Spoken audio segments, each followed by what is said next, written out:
What is up? What is up? Welcome everybody. It is Sunday, the 18th of April, 2021. It is Reality Decoded. It is Sunday night. It is part 2 of Terminator Decoded. So thank you to those of you who have turned up, and hopefully you enjoyed that Terminator themed intro. Got my use out of that. It was only going to be intended for one stream, but due to algorithmic behavioral patterns and interference yesterday, our stream was cut abruptly short. In fact, it was stopped around about the halfway mark.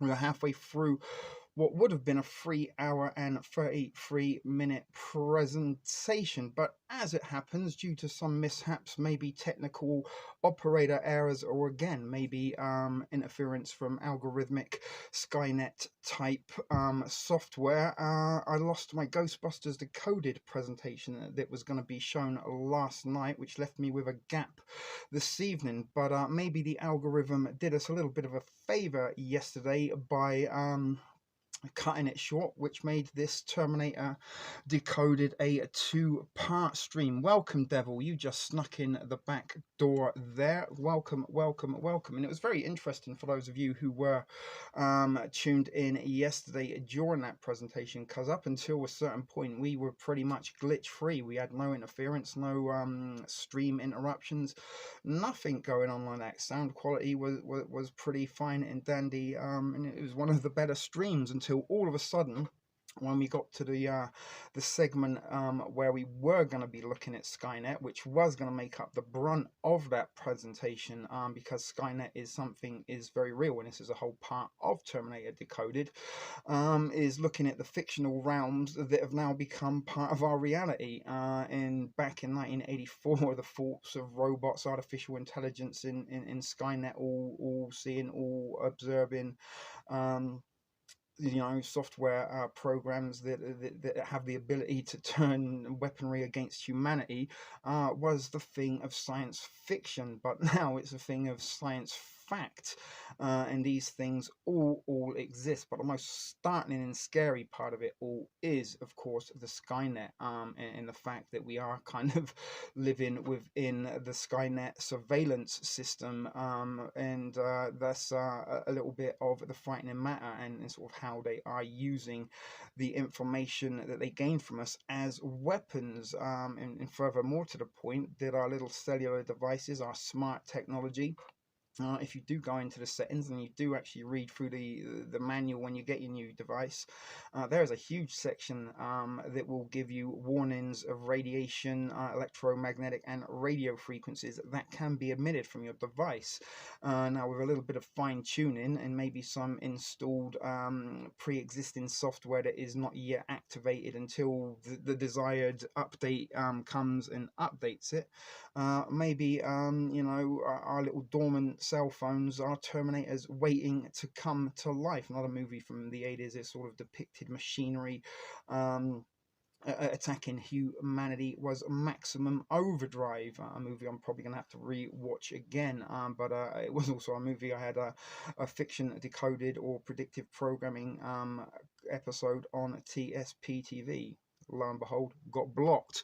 But machinery is now so-called smart surveillance, self-monitoring analysis research technology is the what the acronym SMART stands for. This is stuff that is weaponized or was military grade technology at one point in its existence, and now is common common technology in almost every hand and household around the westernized world, or the modern world. I'm pretty sure even out in the farthest reaches of Africa, or the deepest, darkest forests of the Amazon, there be somebody with a cell phone.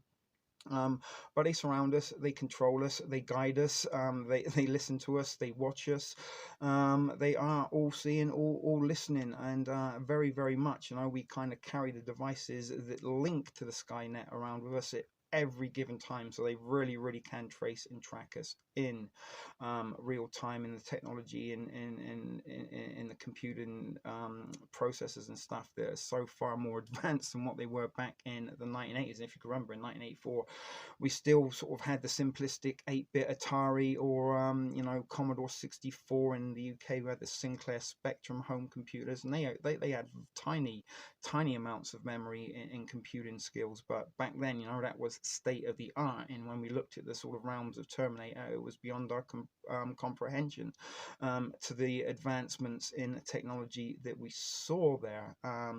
And now we take a lot of that technology for granted, and some of this technology has been around a lot longer than we care to imagine. So we look at Boston Dynamics for the last 10 or so years. They've been pumping out all sorts of kind of robotic devices, artificial software.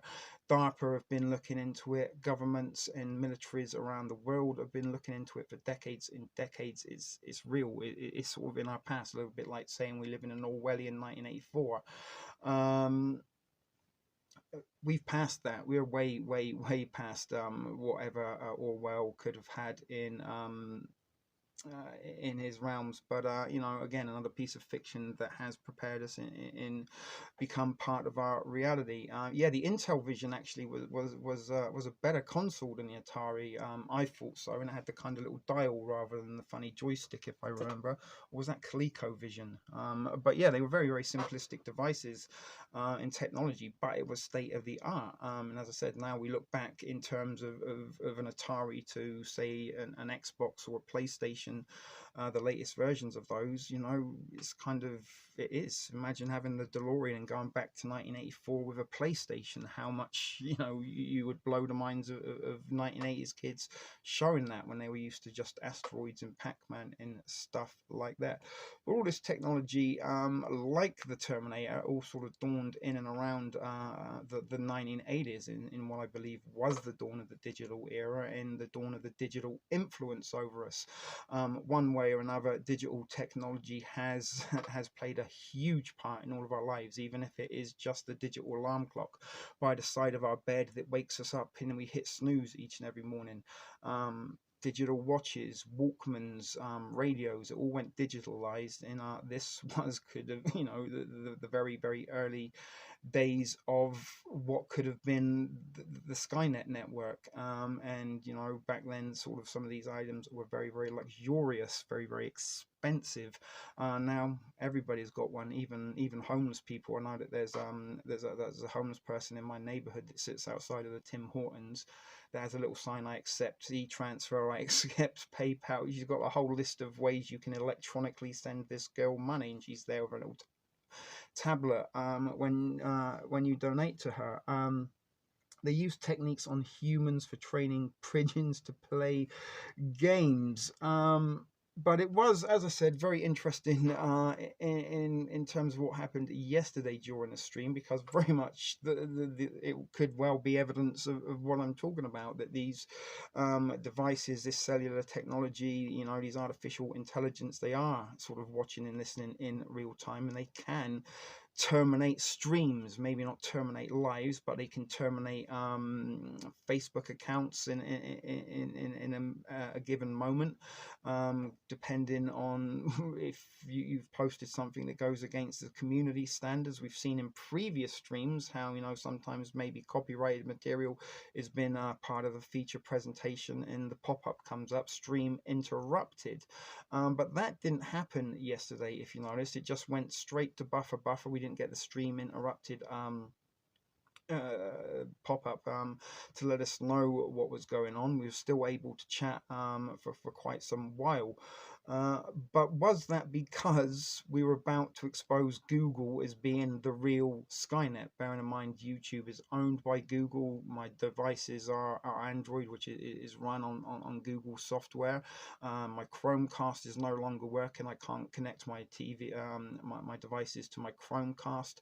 Not only that, the buffering issue with the YouTube and the stream itself was just the sort of start of a chain of events. Not only that, the app that I use, Prism, to stream with, that shut itself down. My phone popped it back to the home screen. You know, you have to click back. You can't just, they don't just pop back to the home screen on their own unless you activate that. So what activated my phone to jump out of the app, and then when I went to pick the phone up, it literally shut itself down in my hand. So is that evidence, or is that just a series of coincidental events that took place at the time of the stream that we're about to expose Google as being Skynet, and the fact that they do have this technology, maybe not yet to send Terminator killer robots to our door, but they're probably already experimenting. You know, Montauk is something we've looked at before, and again, the real life Stranger Things,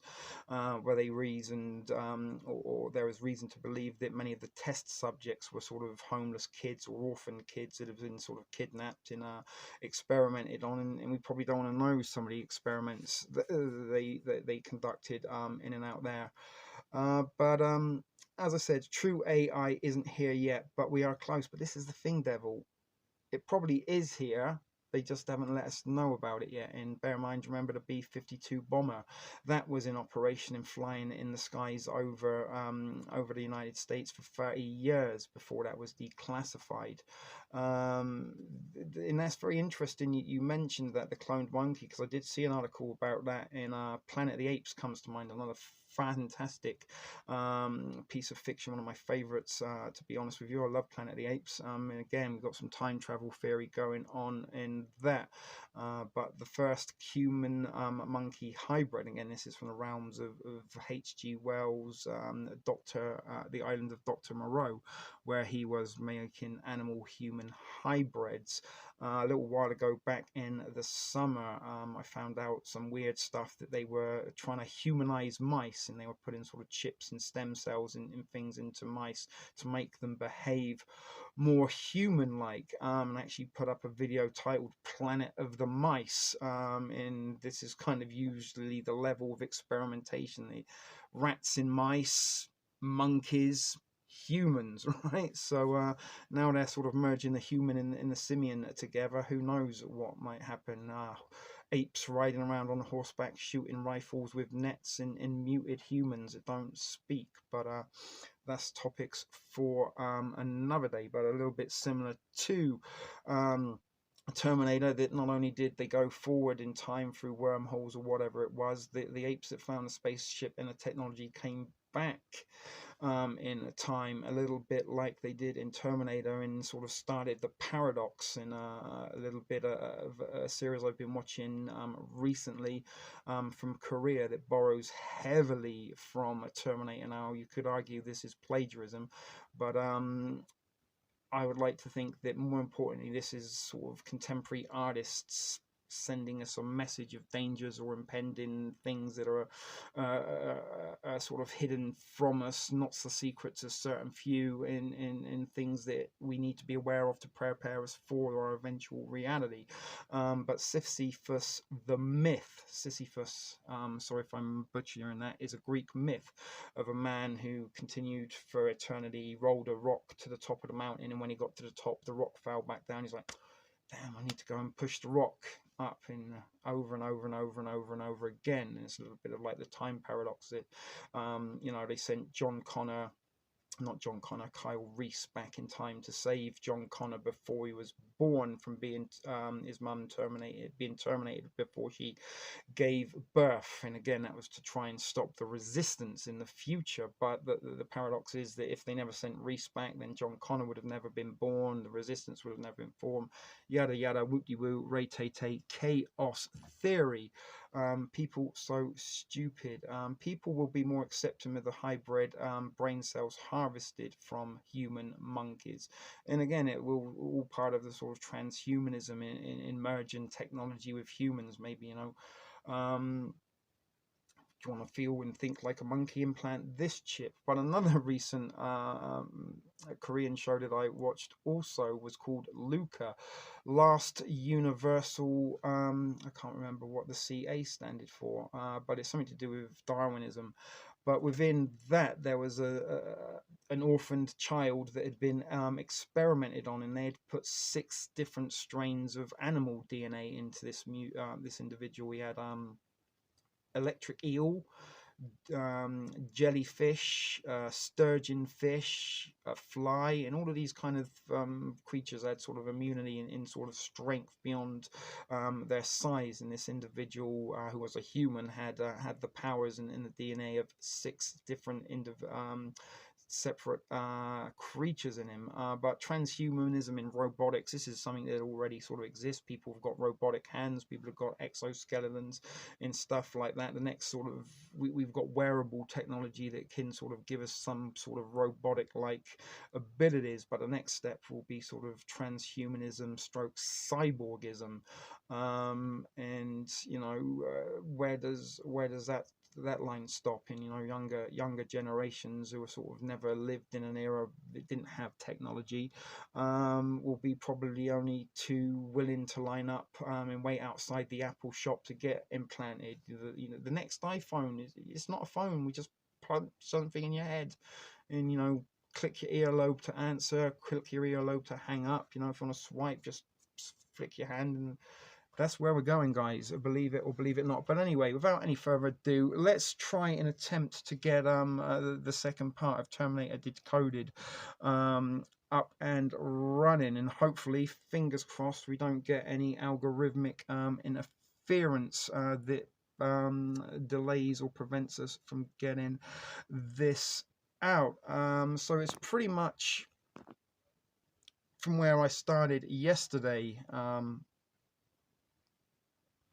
or from where we left off yesterday. So hopefully, fingers crossed, we won't get shut down at the same point in time. If we do, then we're trying to figure something out. But what I do intend to do is, once these streams are over, I'm gonna upload the presentation in its entirety as a director's cut. But anyway, guys, if you are already in place, please remember that we are using any copyrighted material under the Fair Use Act as part of informative and educational purposes only. Ship Video Productions and Reality Decoded are not a profit organization. We're not even an organization at all, just an individual with a phone and a selfie stick and 750 loyal viewers that have tuned in to watch this Sunday evening. So I'm going to turn off the mic and press play. See you in a second.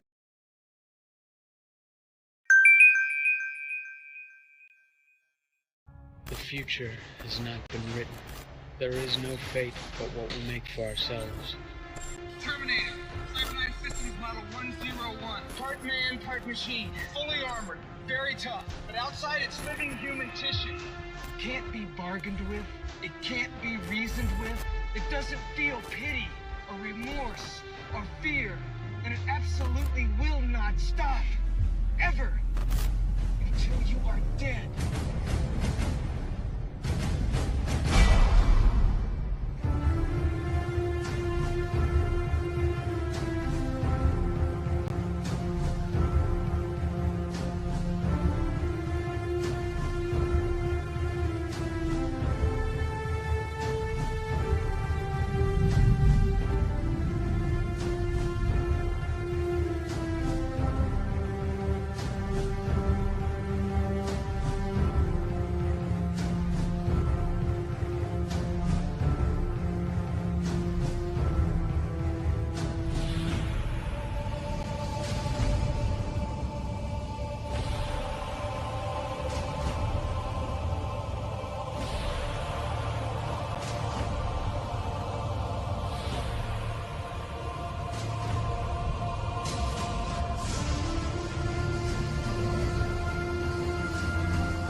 John Connor is leader of the worldwide resistance and last best hope of humankind. If the past can change, then so can the future. We can stop Judgment Day from happening. Ever. We've been fighting a long time, and we have all lost so very much, so many loved ones gone. We are at the brink. But you are not alone. If you're listening to this, you are the resistance.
things happen.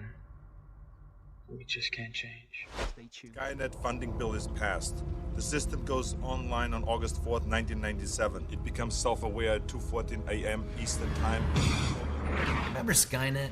That artificial intelligence system from the Terminator series? You know, it gets too powerful and tries to wipe out the human race. Sounds far-fetched? Well, Skynet may not be as far-fetched as we think. Google processes 1 billion web searches every day. Here's a few of the things Google wants to own: your phone, your email, your computer, and your entire digital life. Building an empire on your street, on your phone, in your DNA. It seems the startup stage for Nest Labs is over because Google has bought the company for $3.2 billion. They want you to categorize your day: when I wake up, when I leave for work, when I get home from work, when I go to bed. Am I alone and feeling a little uncomfortable about this? 1, 2, 3. The balloons communicate with specialized internet antennas on the ground. We're using all of these things to build this network in the sky. For several years, Google has made driverless technology. One analyst estimates that by 2035, there will be close to 12 million self-driving cars on the road. What exactly is Google X? It would be tempting to call Google X Google's research lab, where, you know, the smartest computer scientists are looking at the next generation of Google products. You also make a reference, it's kind of like the Manhattan Project, where, you know, they developed the first atomic bomb. It also sounds like it could be a little scary. Google and NASA have teamed up to share one of the world's first commercial quantum computers, therefore bringing about a quantum leap in terms of power. Let's get to the Google robot. Let's start with what would be the brain of the robot, and that is DeepMind. DeepMind can be described as a world-class, groundbreaking technology to build powerful and general-purpose learning algorithms. So critical thinking. Exactly, critical thinking. Google Incorporated said that it is acquiring satellite company Skybox Imaging for $500 million in cash. And here's a sample of what Google's going to get. The company takes high-res images and video of a given area. What do you guys think about Google owning the skies and the ground? Why is Google gobbling up robotics companies? The search engine giant has just acquired a company that designs robots for the U.S. Department of Defense.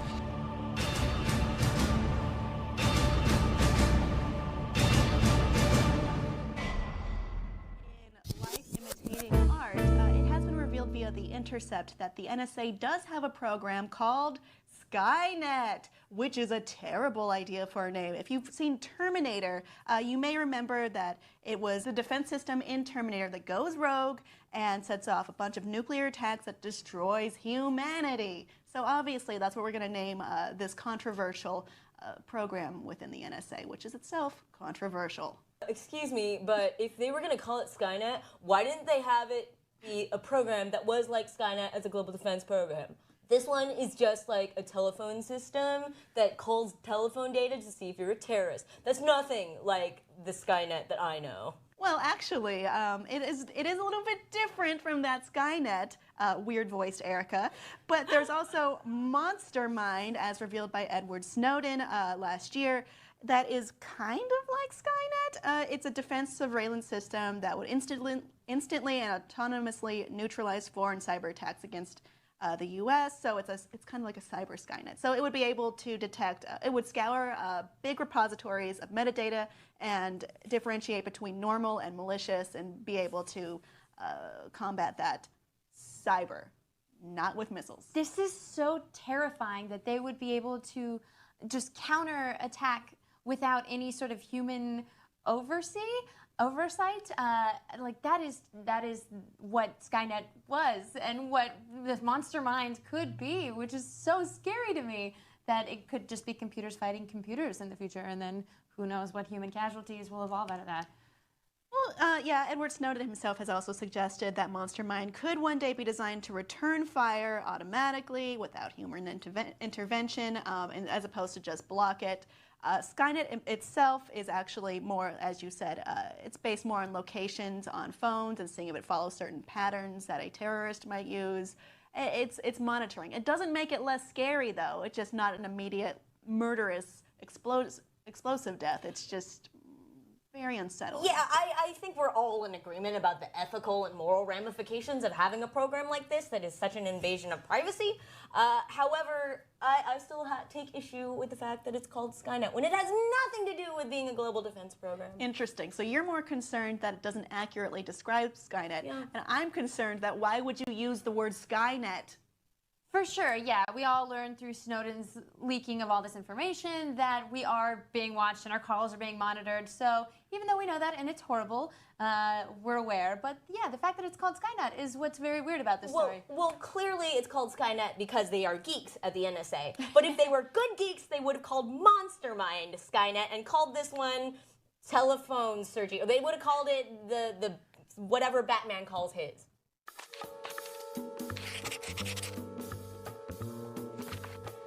Now that nearly all of us are online, connected or digital in some way, spies are no longer watching just one or two bad guys.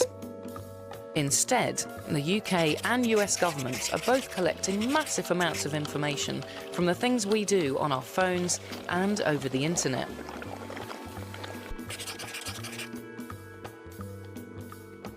There are two main ways they get hold of this information. One way is working with the companies that run these systems and tap the cables that are vital for moving all this information around. They can then sift through the huge amount of data they gather and all the messages that are there and store them in massive computer databases. Their other technique involves using their relationships with technology companies to get hold of things like emails, messages or other information straight from their US servers.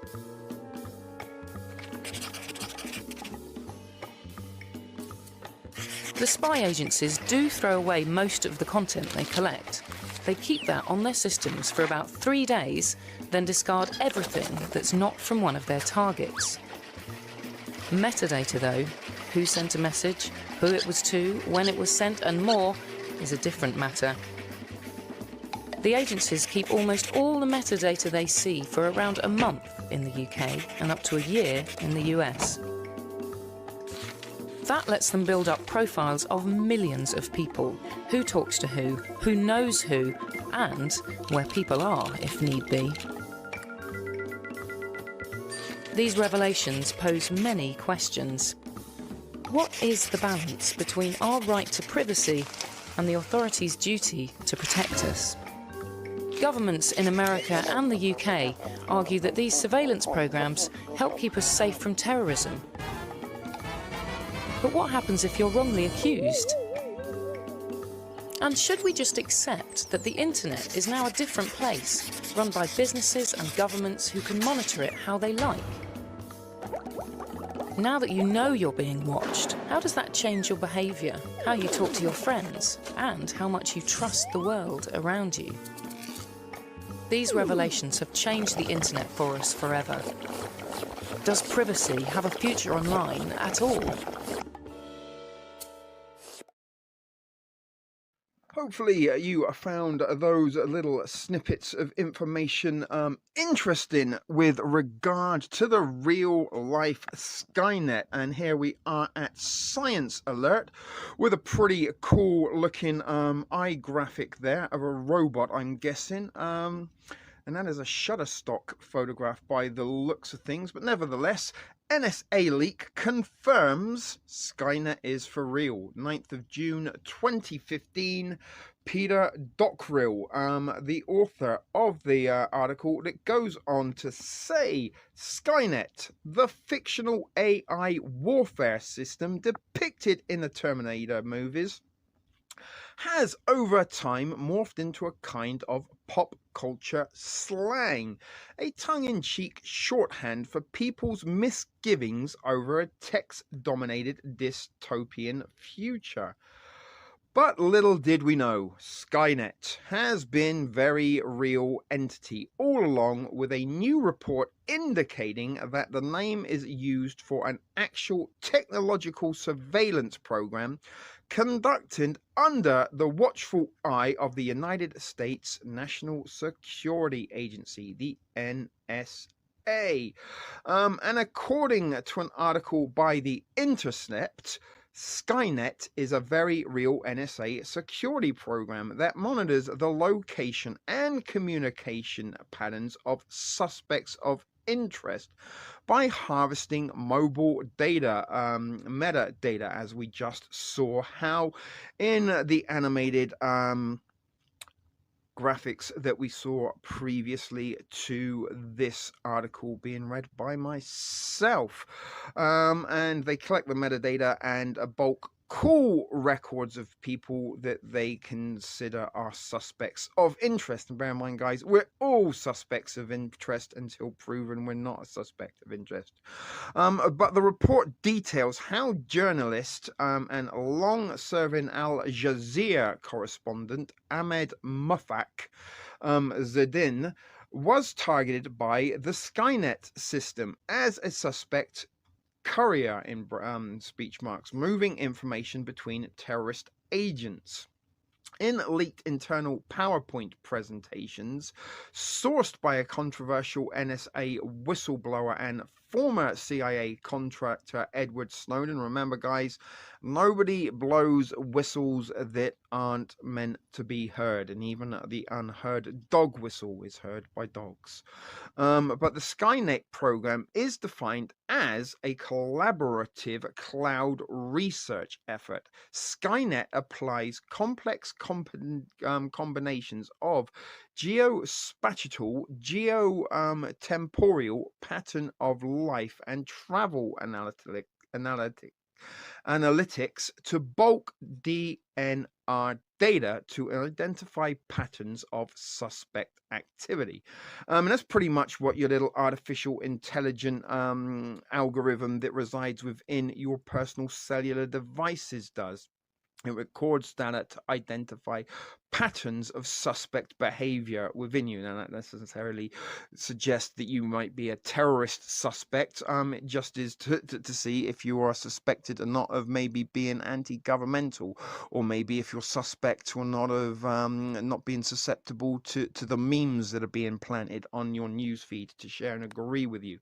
But the top secret documents may many particular details in which have been redacted describe how the Skynet system analyzes the movement and behavior of mobile phone users. Each and every one of us is a mobile phone user, to ascertain high-scoring selectors who are considered likely candidates to be terrorist couriers. And again, you can use that the term terrorist very, very loosely to fit anybody or anyone that you may think is a threat to the nation. You don't necessarily have to be radicalized jihadists. You might just have to post a few too many government posts on your social media, and all of a sudden that might consider you a terrorist courier, transmitting information that could be contrived as terrorist material. But Al Jazeera journalist Zaidan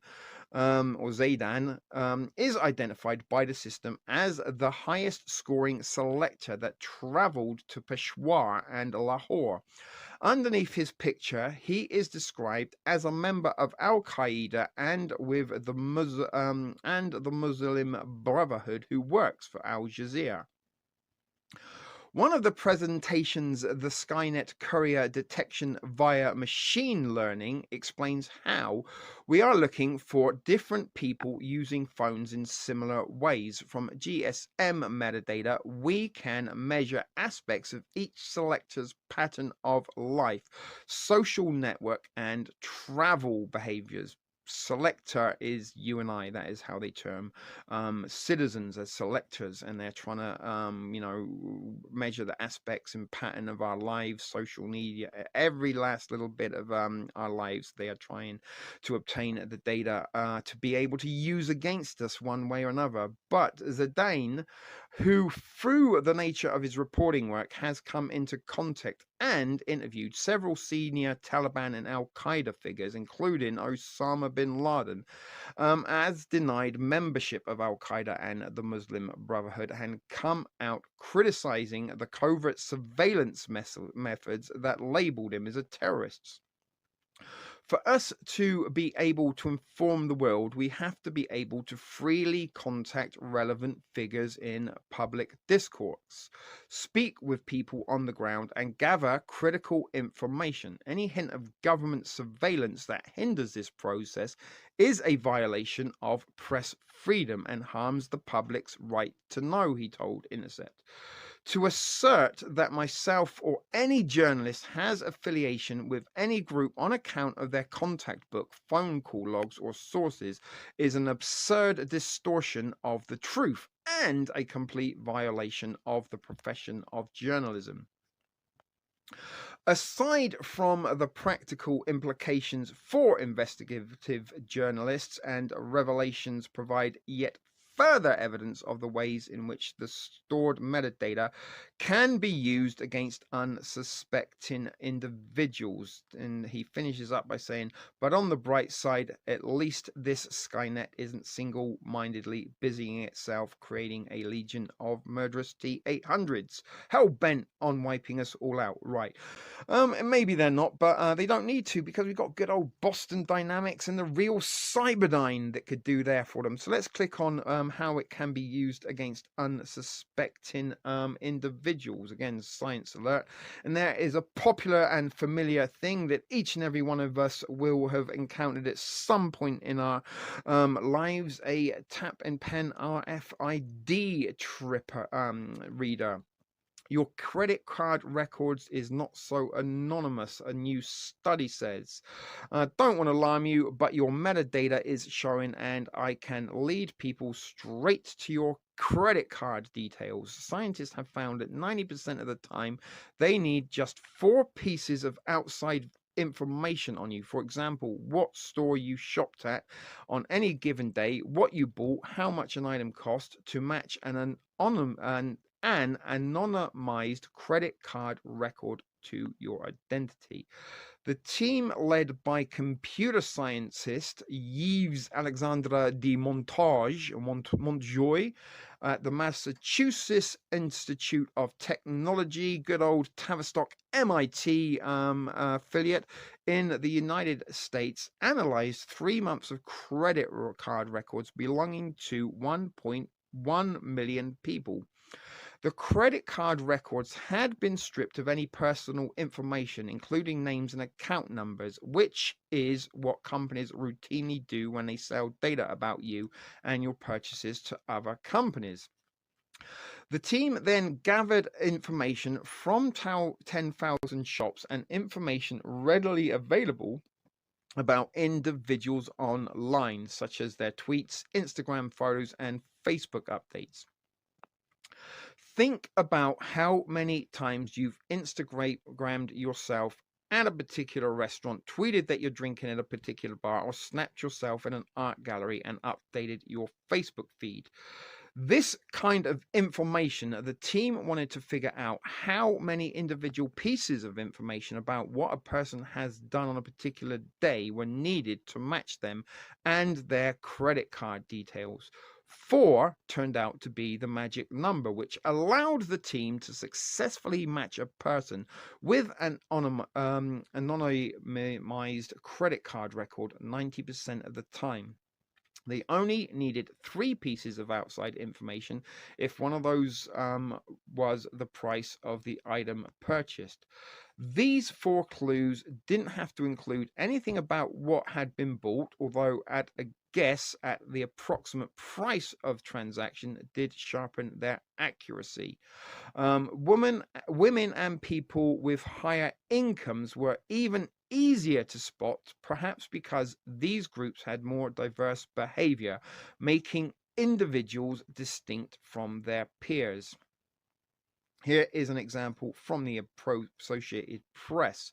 The researchers wrote about looking at data from September 23rd and 24th and who went to a bakery one day and a restaurant the other. Searching through the data set, they found there could be only one person who fits the bill.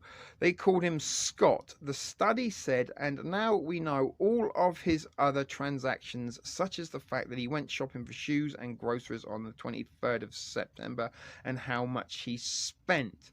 The team published their findings in the journal Science, and the results complement previous experiments performed by the team in 2013 when they were able to match people with their anonymous phone records at a success rate of 95%. We're building this body of evidence showing hard it actually is to anonymize large sets of data like credit cards, mobile phones, and browsing information. We really need to think about what it means to make data truly anonymous and whether it's even possible. Big data is now one of the most valuable commodities in the world, and the companies are scrambling to get their share of personal information about consumers, whether they collect it themselves or buy it from someone else who does. What you buy online, what you search for, what you email your friends about, what links you click on, it's all worth something to someone, and not just to the advertisers and marketing agencies who pay for it. It is more interesting and more valuable to governmental security agencies. So what is the solution?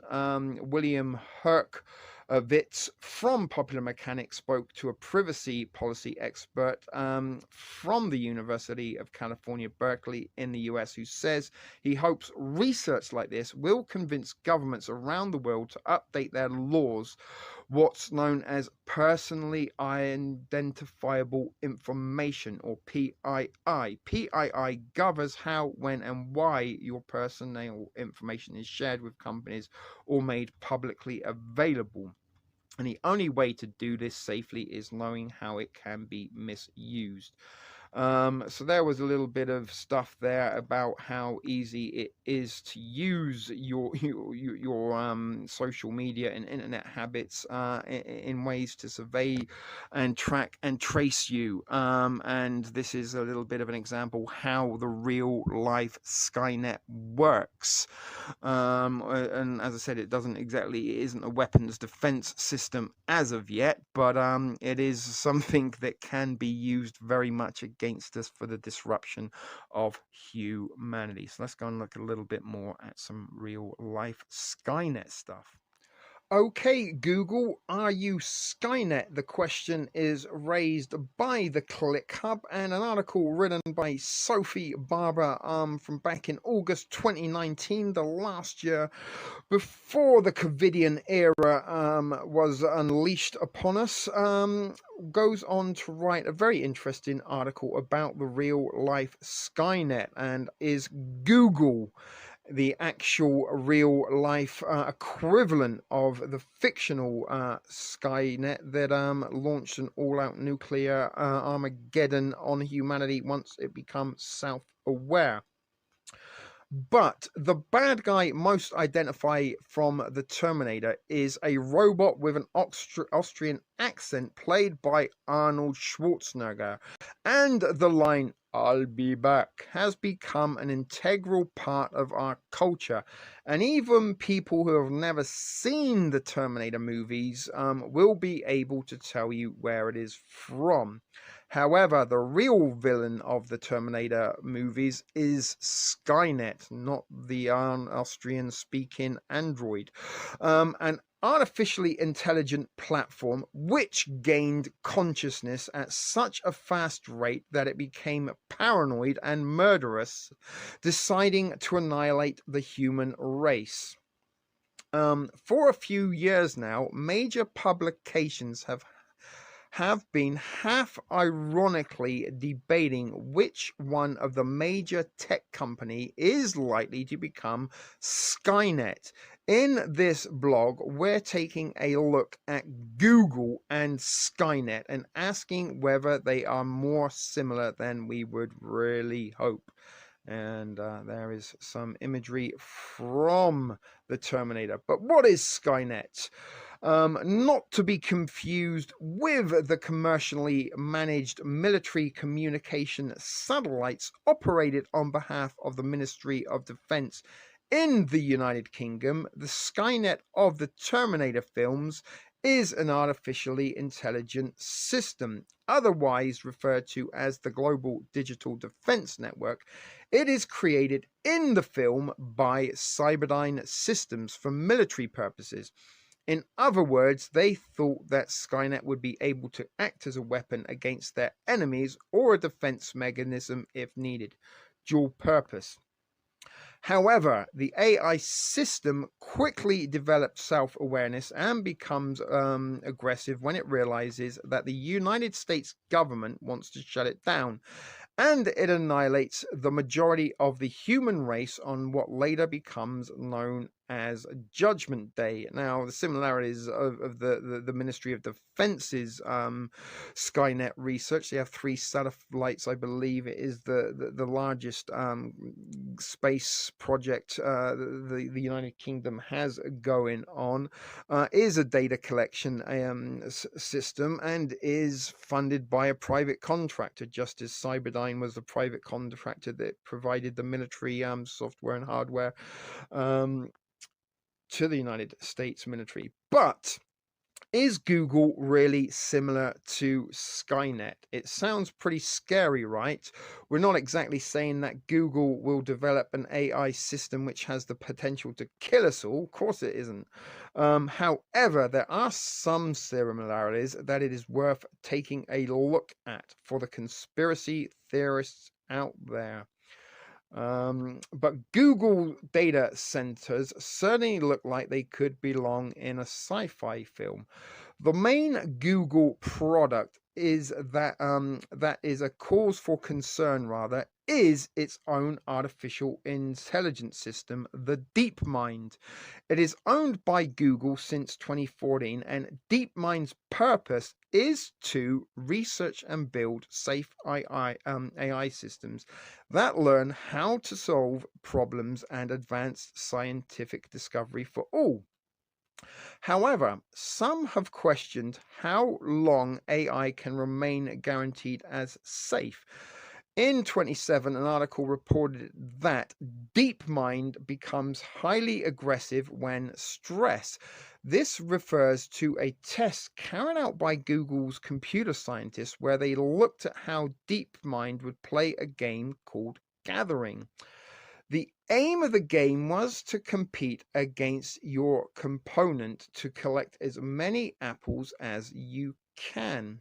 I'm guessing that says compete against your opponent to collect as many apples as you can. Reportedly, once the apples become scarce and the 2 AI DeepMind players became aggressive towards one another, using violence to steal apples from the other player. You might worry that this indicates that Google is showing Skynet tendencies, but is this really any different from how humans play video games? You could argue that this test just reveals that AI is showing very human learned behaviors, such as competitiveness in pressured situations. A central difference between Google and Skynet is their purpose for existing in the first place. Google as a search engine is used mainly for commercial purposes. It allows people to find information and buy product online. That's not entirely true. That's the lie that they want you to believe. It does allow people to do that, but the reason it allows people to do that is so that it can collect the information from you and then target the proposed and desired products that they want you to buy online. And this is quite different from the main purpose of the fictional Skynet, which was essentially a weapon for the US military. But remember, guys, dual purpose technology. However, information is power, and many would argue that Google has perhaps the biggest weapon of them all: data. As Peter Thiel argues in a New York Times article, AI will be used primarily as a military technology anyway, because of its potential to provide an intellectual advantage over your opponent. or engage in cyber warfare. So Google's DeepMind is starting to look a lot like Skynet.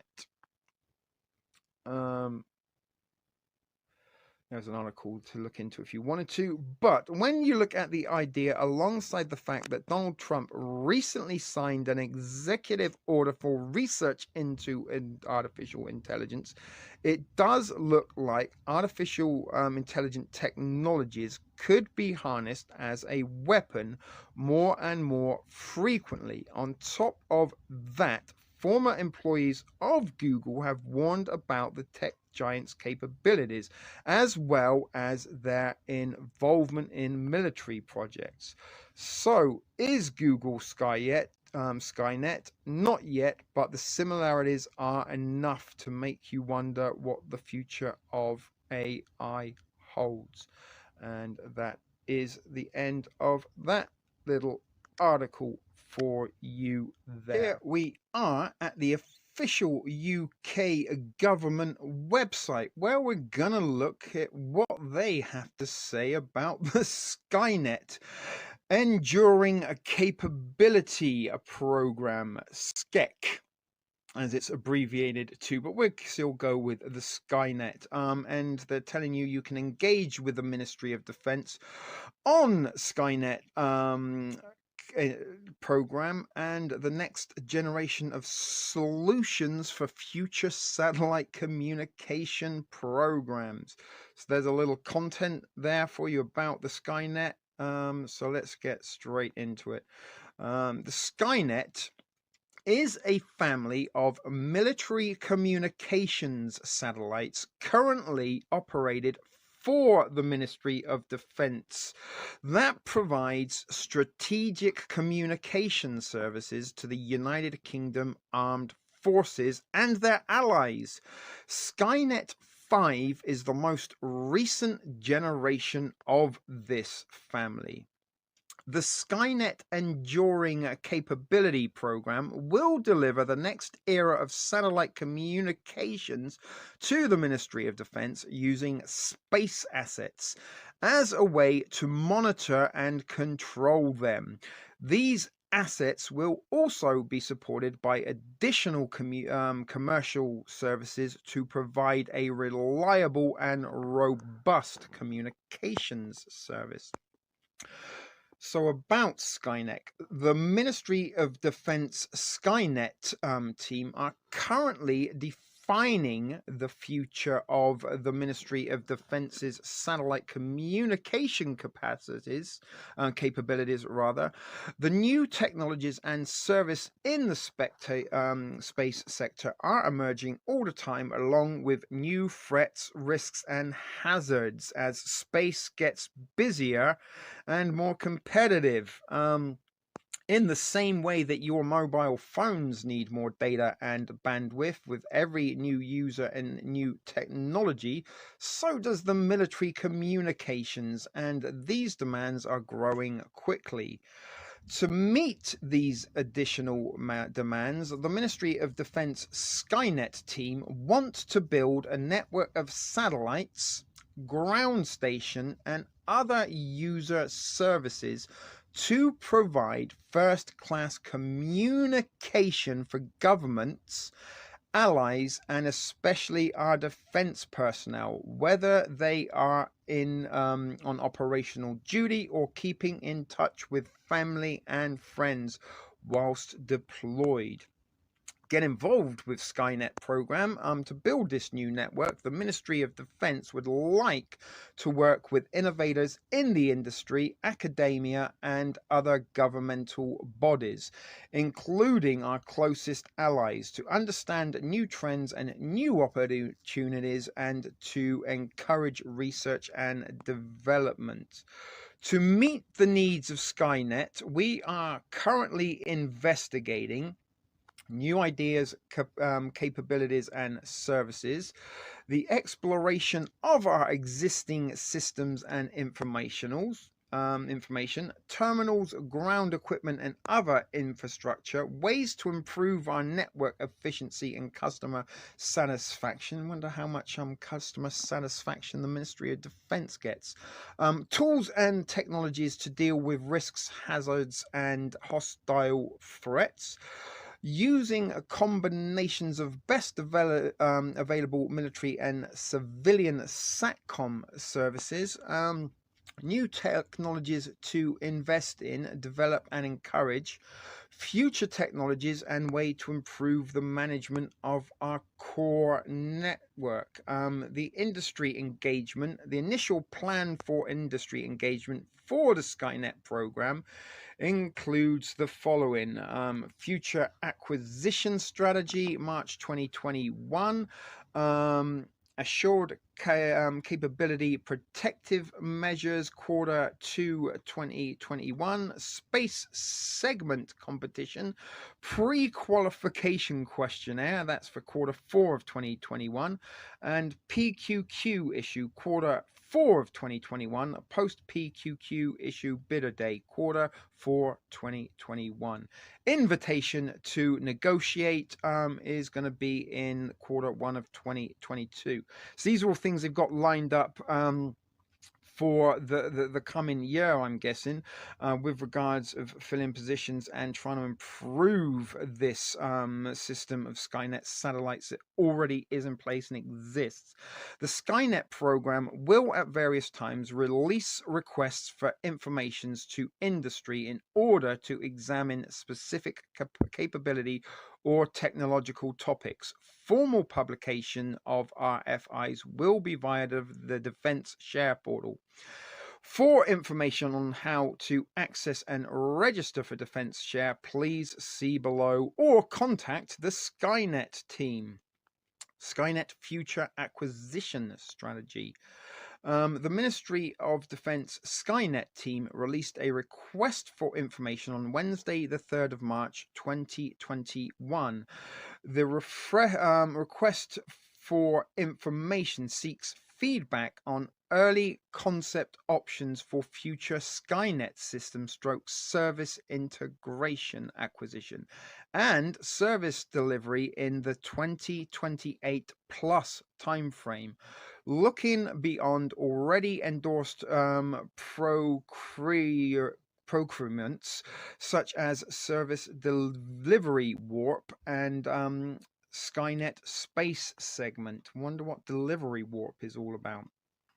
The Ministry of Defense is interested in gaining industry's input on the viability and benefits of these early concept options and will continue to develop them as a rule of the engagement. It must be stressed that this engagement does not relate to the Skynet space segment, SDW, or any other Skynet competitions already underway in our planning. Details of the RFI can currently be found there, and they go on to say there's some Skynet technical seminars, and the team would like to invite industry, academia, and other bodies to a series of Ministry of Defense facilitated seminars on satellite technology to discuss innovative ideas, approaches and capabilities that could be relevant to the project. And there are some of the things that they are going to focus on: propulsion, launch strategies, inter-satellite links, communications, telemetry tracking and command technologies, ground segment and global footprint, satellite-based situational awareness technologies, and in-orbit servicing. It is anticipated that the Skynet satellites will be in service to at least 2040, and the Ministry of Defense are interested in both current and emerging technologies in this area. Contact the Ministry of Defense Skynet team if your solutions could enhance any of the key satellite performance metrics: communications, throughput, power generation capacity, propulsion capability, or other important system drivers, including timescales, costs, in appropriability, risk, and resilience, and the system's geographic coverage. So there was what the Ministry of Defence is saying about its Skynet system that is already in place, and if not in the not so distant future, by 2040 it becomes sentient and self-aware and launches an all-out attack on humanity. We'll just have to wait and see. So here is an interesting but slightly long article on the real life Skynet from an article on from the trenchesworldreport.com, posted on May 12, 2014. Skynet is real. And it was originally written on the 21st of March 2013, and it starts off by saying the rise of the robot in the 21st century can be directly related to the rise of drone technologies perfected by the United States military. Drones, or UAVs, unmanned aerial vehicles, have unexpectedly become popular in the mainstream media, mostly due to conspiracy theories and Kentucky Senator Rand Paul's epic 13-hour filibuster before Congress. Senator Paul schooled the Congressional Committee on how drones are currently being used to kill innocent civilians in Pakistan and Afghanistan, and how the use of drones over American skies could potentially be used from everything to unwarranted spying to capturing and killing terrorists and criminals. Drones for spying and warfare can come as small as mosquitoes. We've looked into DARPA's research into insect drones and also insect allies. And these drones can do everything from record conversations to emitting deadly biochemical weapons. The use of drones have grown so much that they comprise over 30% of all US military aircraft. But the real dangers of drones are the warning signs. They are a signal for the eventual steps towards artificial intelligence becoming aware, just like it did in the real life, in the fictional Terminator. In real life, this is a very, very, very real possibility. But these warnings can eerily be traced with one word: Skynet, a fictional, self-aware robotic intelligence system that threatened to eradicate humanity in the Terminator. In the franchise storyline, Skynet was an advanced computer system created for the United States military by defense contractors Cyberdyne Systems. Skynet was billed as the global digital defense network and given internet command with cloud technology over all computerized military hardware systems. This robotic Wi-Fi brain system would eventually lead to self-awareness, and shortly after being implemented on April 19th, 2011, Skynet launched a nuclear war that killed billions. While we are still decades away from reaching the scenario described in the fictional Terminator series, nuclear destruction and the building blocks that could compose this doom are already being assembled. In fact, as shocking as it sounds, there is even a Skynet telecommunications satellite that is in orbit right now. Jonathan Amos, a science correspondent for the BBC, writes, the Skynet system, which includes the radio equipment deployed on ships, on vehicles, and in the hands of troops, is the United Kingdom's single biggest space project. It is valued at up to, interestingly, 3.6 billion, over 20 years, and is run by a commercial company, Astrium, in a private finance initiative with the Ministry of Defence in the UK paying an annual service fee for which they get guaranteed bandwidth. With space capacity then sold to, in brackets, friendly forces, these third-party customers include the NATO allies, such as the United States, the Ariane left, or is that Ariane? Ariane left the ground at precisely, sorry, that's something I misread. The Ariane left the ground at precisely 1849 local time, 2149 Greenwich Mean Time, and dropped off the Skynet 5D 27 minutes later over the east coast of Africa. 5D will now use its own propulsion, and this 5D is one of the Skynet satellites. They have 3 of them, the Ministry of Defense in their biggest space program the United Kingdom has. So as I said, we've got a little bit, it's not the best of spaced out articles here, but the customers that they do send this information onto include the United States. So this Ariane left the ground precisely 6:49 local time, 9:49 English time, and dropped off the Skynet 5D 27 minutes later over the east coast of Africa. 5D will now use its own propulsion system to move into a geostationary position and an altitude of, again, some more 3/6s, 36,000 kilometers. The eventual operating position early next year will be at 53 degrees east. The first 3 spacecraft in the Skynet series were launched in 2007-2008. They all match the sophistication of the very latest civilian platforms used to pass TV, phone, and internet traffic, but they have been hardened for military use.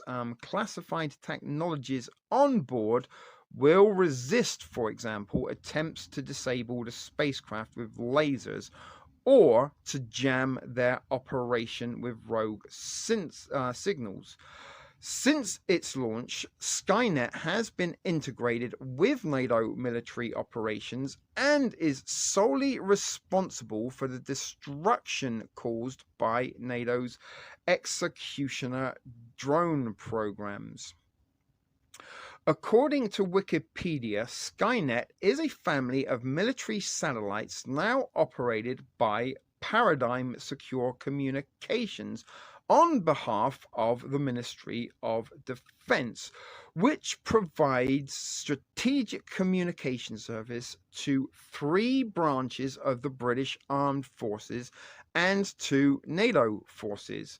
Engaged on coalition tasks. During the 2012 NATO summit, politicians and military leaders talked openly for the first time about using and legalizing robots for warfare.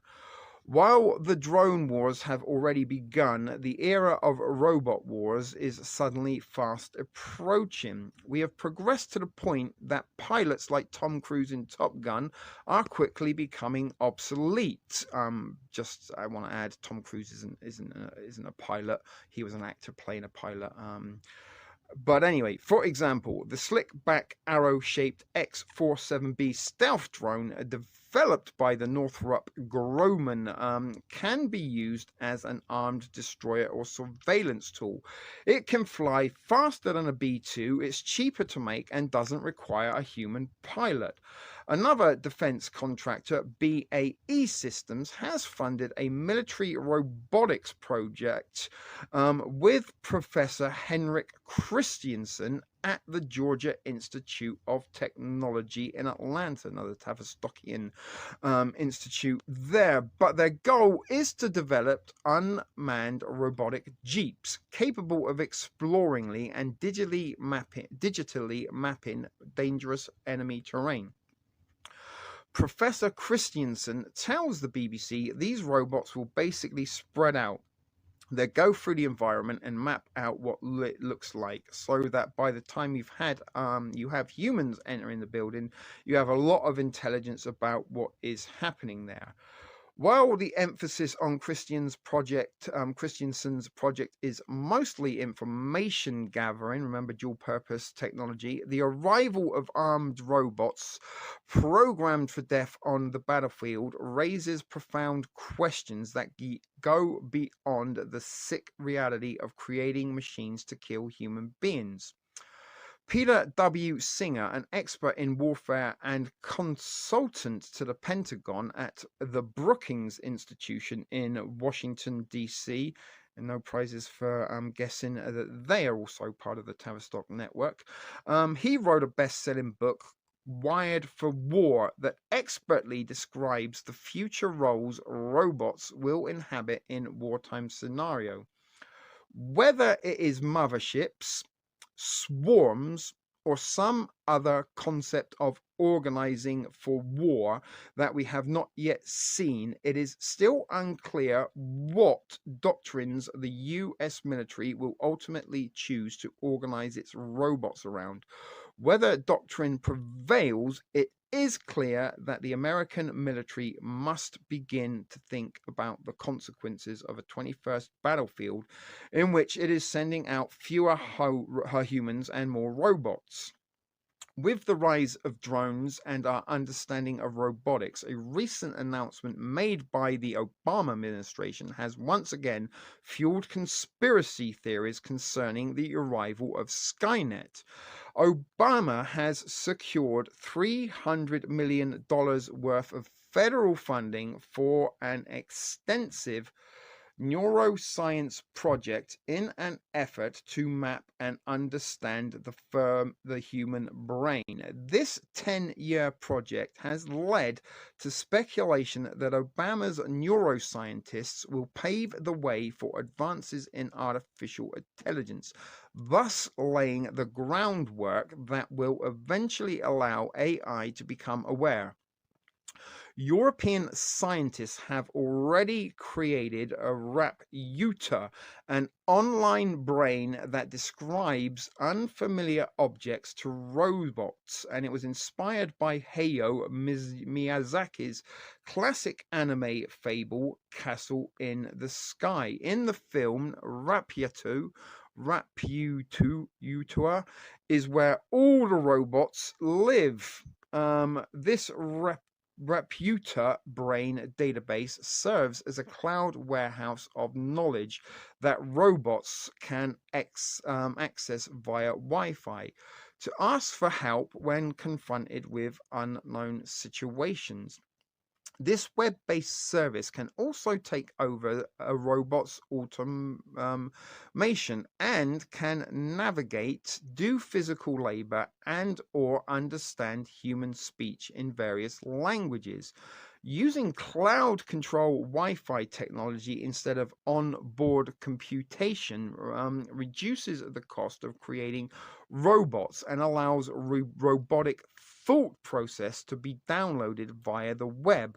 This cloud-based system of brain computing will only intensify in time, as are ways to feed it via improvements in fiber optic wires steadily improves.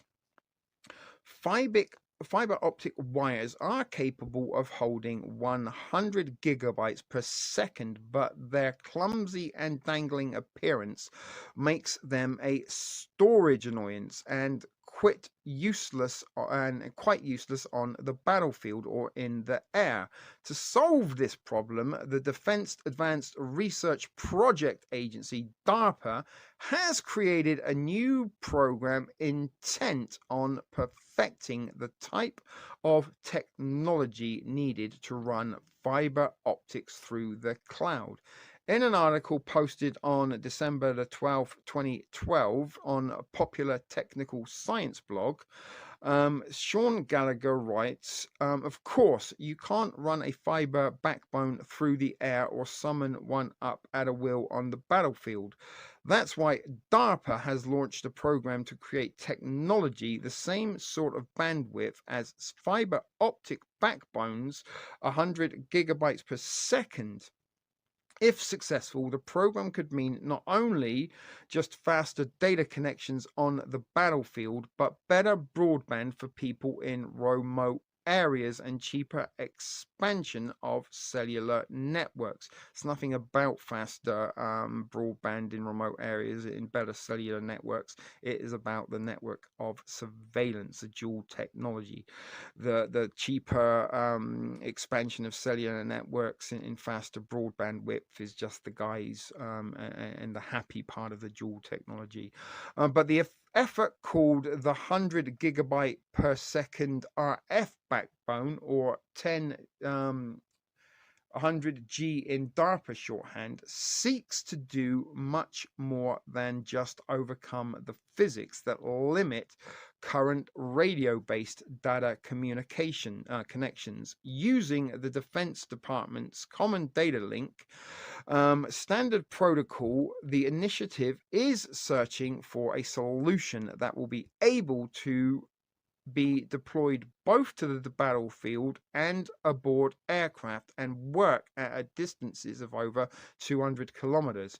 The most likely route to creating this sort of Skynet is to use the same sort of technology used to collect much of the data in the first place: synthetic aperture antenna technology. There has been a number of efforts to turn the active electronically scanned array radars of fighter aircraft into dual purpose systems capable of both acting as radar and as a data link. Raytheon L3 Communications and other companies working on previous DARPA-funded projects have demonstrated the creation of an airborne mobile ad hoc networks by connecting a data modem to an AESA radar. This turns some of its transmissions array into a multiplexed transmitter and establishing network connections of over 4.5 gigabytes per second. DARPA sees the next leap in data throughput coming from improvements in extreme high frequency radio technology.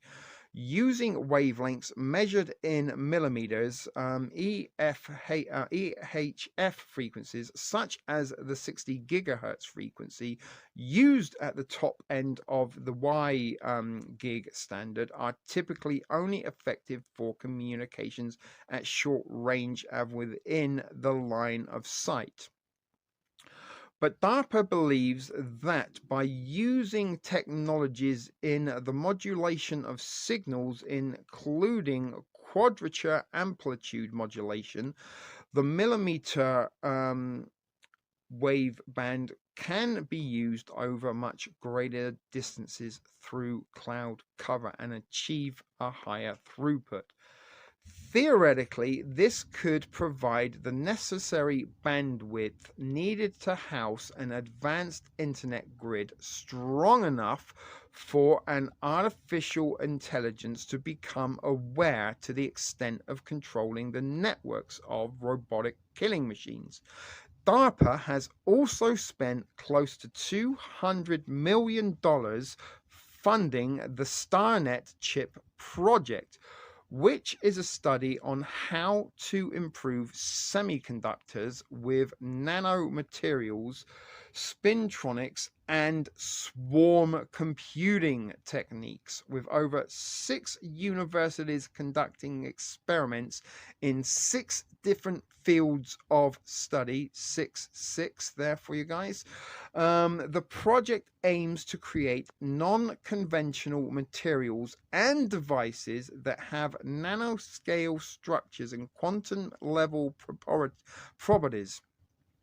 The research looks like at atomic scale engineered materials and structures of multifunction oxides, metals, dielectrics, and semiconductors as they are used for analog logic and memory devices. The most significant research is being carried out at the TerraSwarm Research Center at the University of California, Berkeley. TerraSwarm is looking at a sensor and command control system on a city scale that can be deployed using massively distributed swarm computing and communications technology. This project looks at swarm sensors being big data processing cloud computing to work on smarter cities, to use the IBM lingo. Swarm computing could be insect-sized drones that are swarming around undetected in the city, collecting all of our data at any given moment and connected to each other. This is what this is all kind of suggesting.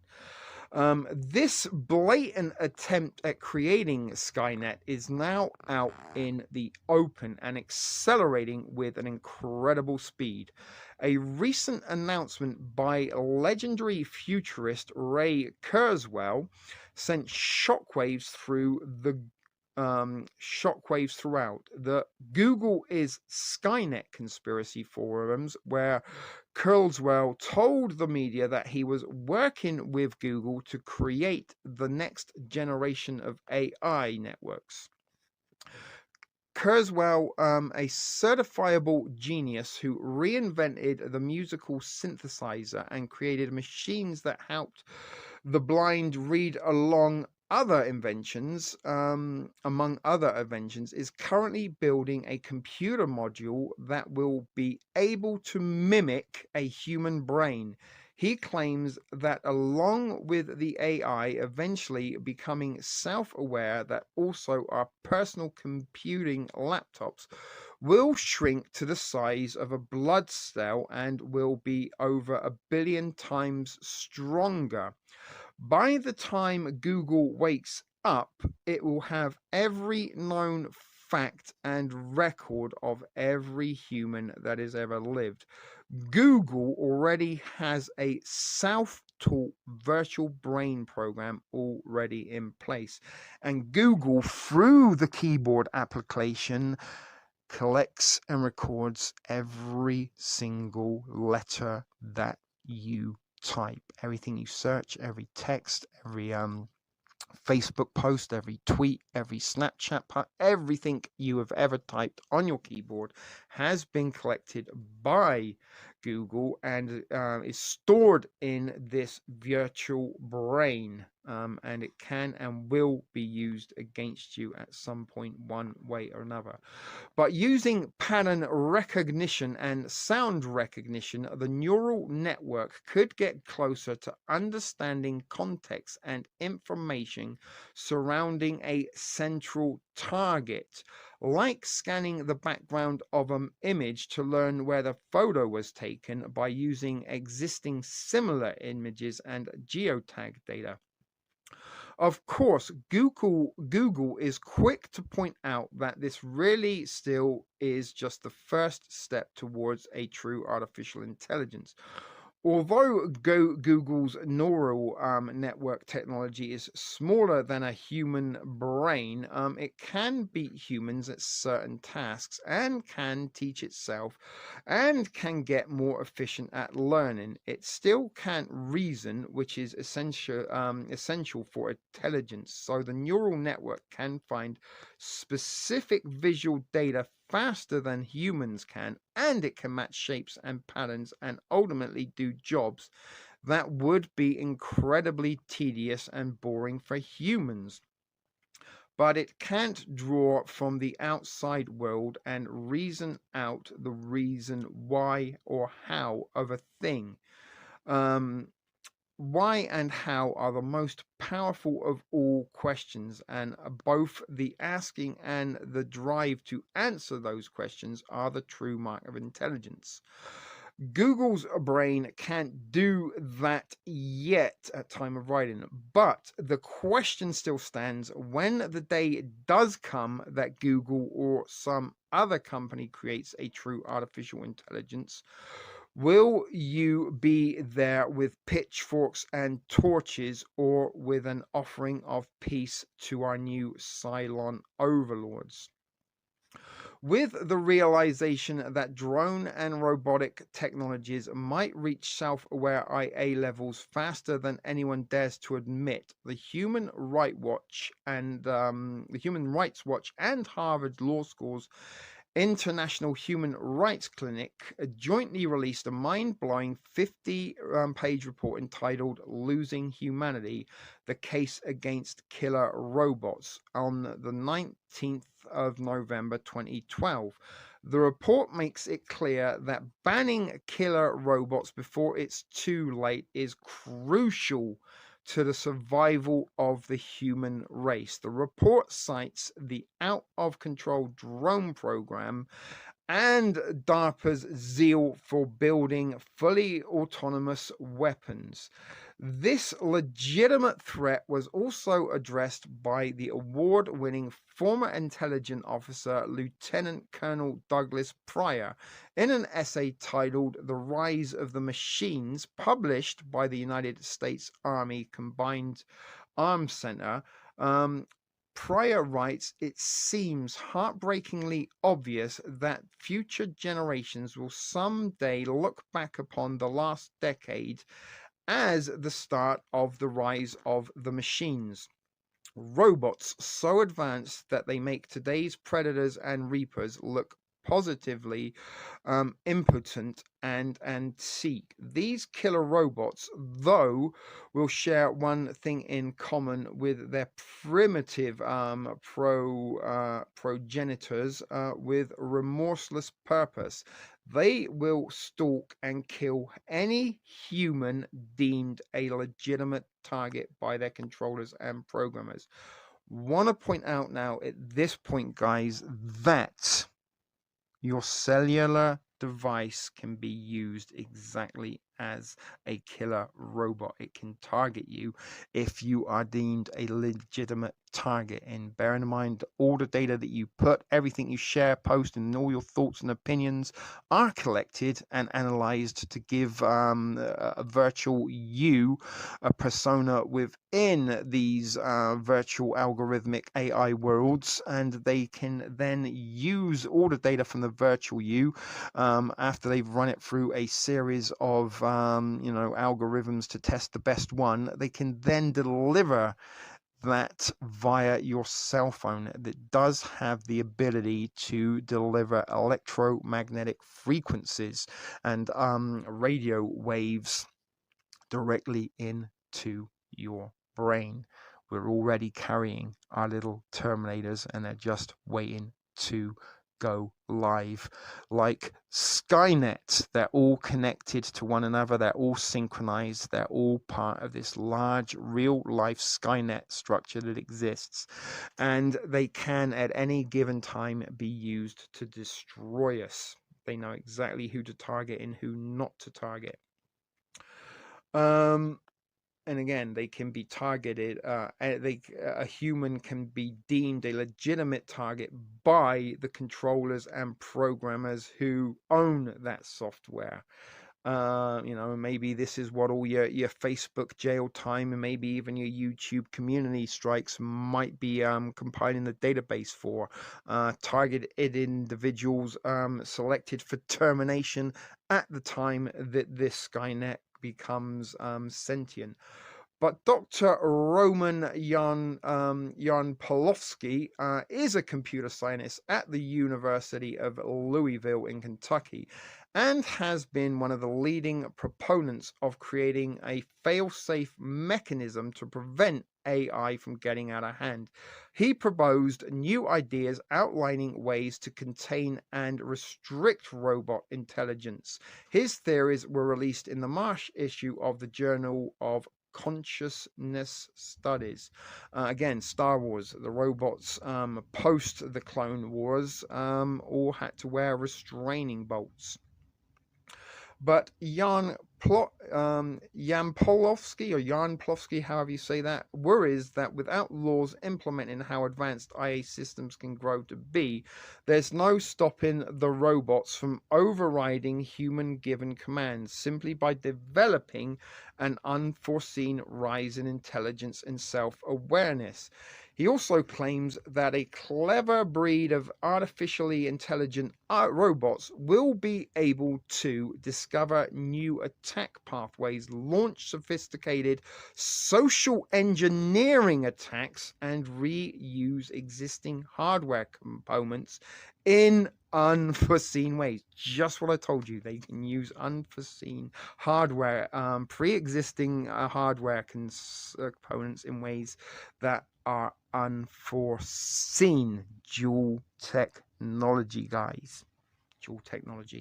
We're carrying around the weapons of our destruction in our hands. Software is not limited to infecting computers and networks. It can also attack human psyches, bribe, blackmail, and brainwash those who come in contact with us. Share if you agree, guys. 99% of you aren't brave enough. Is brainwashing, bribing, and forms of blackmail. The catch-22 is that until we have fully developed super intelligent AI, we can't fully test our ideas. But in order to safely develop such AI, we need to have working security measures in place. Our best bet is to use confinement measures against subhuman AI systems and to update them as needed with increasing capacities of AI. Despite his concerns and safeguarding ideas, most experts believe that it would be impossible to keep AI a locked genie in a bottle forever. There are just too many behind-the-scenes interest groups, defense contractors, and various militaries around the globe spending ridiculous amounts of money, willing to rush face first into the rabbit hole of robotics. If that rabbit hole ends up spitting out AIs that have reached levels beyond human scientific understanding and starts to deploy powers such as psychic abilities, telepathy, or psychokinesis, then Pandora's box will take on a whole new meaning. And bear in mind, guys, we've looked a lot and extensively at electromagnetic frequency and directed energy weaponry here at Reality Decoded. But if such software manages to self-improve to levels significantly beyond the human level of intelligence, just as Skynet did in the Terminator movies, the type of damage it can do to us is truly beyond our ability to predict or fully comprehend. Hugh Price, Bertrand Russell, Professor of Philosophy at Cambridge, Martin Rees, a whole bunch of names of people here. I'm not going to read there. All share the views of Jan Plovsky's views and have co-funded a project together with robotics experts at the University of Cambridge, where they are currently conducting research into the extinction level risk scenarios that humanity faces with the rise of intelligent robots. So just bear in mind, a very prestigious university of the world is conducting research into extinction level risks that humanity faces from the rise of artificially intelligent robots. With the unstoppable advancements of AI and Skynet plowing full speed ahead, the ability for robots to become self-aware and possibly take over the planet has become a reality. More safeguards are needed, along with openly televised debates in public forums to help raise awareness on this crucial topic. What I'm doing, guys, in this presentation is trying to raise awareness of this crucial topic and tell you that the very, very real prospect of a Terminator scenario is not too unbelievable or unrealistic. And maybe the robots might not look as cool as they did in the Terminator movies. We already carry around with us robotic devices that can serve a dual purpose and be used as Terminators against us. But if not for this reckless drive to mend man with machine at an overboard pace without taking notes of the consequences, might ultimately put us on the road to ruin. Bill Joy, a computer scientist and co-founder of the Sun Microsystems, wrote a shocking article called Why the Future Doesn't Need Us, detailing the fall of humanity and the rise of robots. Now, more than 13 years later, his point is more valid and frightening than ever. And this article is almost 10 years old also. So, you know, the exponential growth of technology and artificial intelligence has grown exponentially since then. But as I said, 13 years after this, which would have been 23 years ago, that the Why the Future Doesn't Need Us was written, it would be even more frightening, I'm guessing, if we read it today. We won't do it because this is already getting to be a very, very long presentation and the longest article of all. But DARPA is setting out to make computers that can teach themselves how to think, is the final statement on that one, guys. So as I said, it was a little bit of a long one. There was a lot of sort of sciencing and technical jargon in there, but the fact of the matter is, guys, that it does exist. It's there. Skynet, from the fictional realms of Terminator, is here, and it has yet maybe yet not to have reached self-awareness, but give it time, folks. Give it time. So let's maybe check one more article before we start thinking about wrapping this one up. And Reality Decoded will continue momentarily. Alrighty, guys, one last and final article as part of this Terminator Decoded special stream here at Reality Decoded. And that last article is titled, Hey, remember that time Google accidentally made Skynet? And it says, meet your new robot overlords. And there is the T-800 wearing what looks like Elvis shades. The article starts off by saying that they were on the eve of a Google I/Q/I/O. I'm not sure how that is pronounced, but the Google company's annual developer conference was they were on the eve of. And that meant that there was going to be a lot to chew over the next few days in terms of software, APIs, and anything that runs under the hood of Google's increasingly diverse portfolio of products and services. One of the most striking developments since last year's conference, however, is very little to do with software.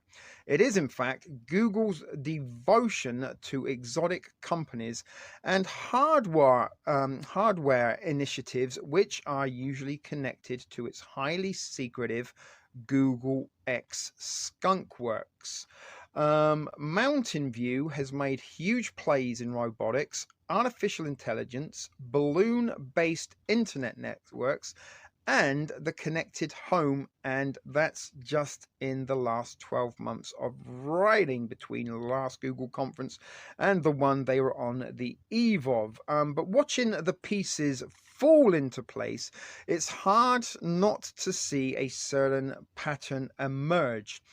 And that pattern is one that matches a familiar sci-fi world that filmmaker James Cameron first envisioned 30 years ago. One in which AI robotics and autonomous vehicles all unite in a winner-take-all battle against humanity itself. And while that battle will be fought in our future, the war will be won here in our present. So this is very interesting and kind of fun in some ways, because what the writer of this article has done is kind of merge sort of the point of view of sort of Sarah Connor in with some real life Google acquisitions and developments over the last few years. And the title is called, the presentation is called The Path to Judgment Day. So in 1995, Sergey Brin and Larry Page meet at the Stanford Research Institute. And in 1997, Google.com launches. Fast forward to January 2010. Taking a cue from Blade Runner, Google releases the Nexus 1. Come with me if you want to live, which is also a quote, I believe, from Terminator, not Blade Runner. But that is how it started. 1 month, and this is from the viewpoint of Sarah Connor and not the writer, the author, or myself. That's how it started. One moment, I was ordering a K-Tel and tonic at the bar. The next moment, some hulking bodybuilder with a bad accent was getting blasted out of the window. The guy that put him there was a ragged, scarred, wrapped in a dirty trench coat that barely hid the shotgun he was carrying. Except for the fact that the bodybuilder only looked like a man. There was something else. He was part human and part machine. Shotgun blast after shotgun blast, he kept coming, metal glinting from his wound. I piled into the car, shotgun guy behind the wheel, and as we rocketed away from the bar, he explained that I'd been targeted for termination. And again, that is events from the first Terminator movie when Reese found Sarah Connor, and it was the come with me if you want to live type of deal. But it is not what you've done, he explained, it's what you are going to do. Tires squealed as he took the corner too fast. We barreled into the freeway on-route ramp. There was a war. The machines, they started it, he said. All the signs were there. We just never saw it coming. He turned and looked at me, looked at Sarah Connor and said, Judgment Day. In November 2011, sources reveal the existence of a top secret research lab called Google X. This is back to the real life. April 2012, Project Glass is unveiled.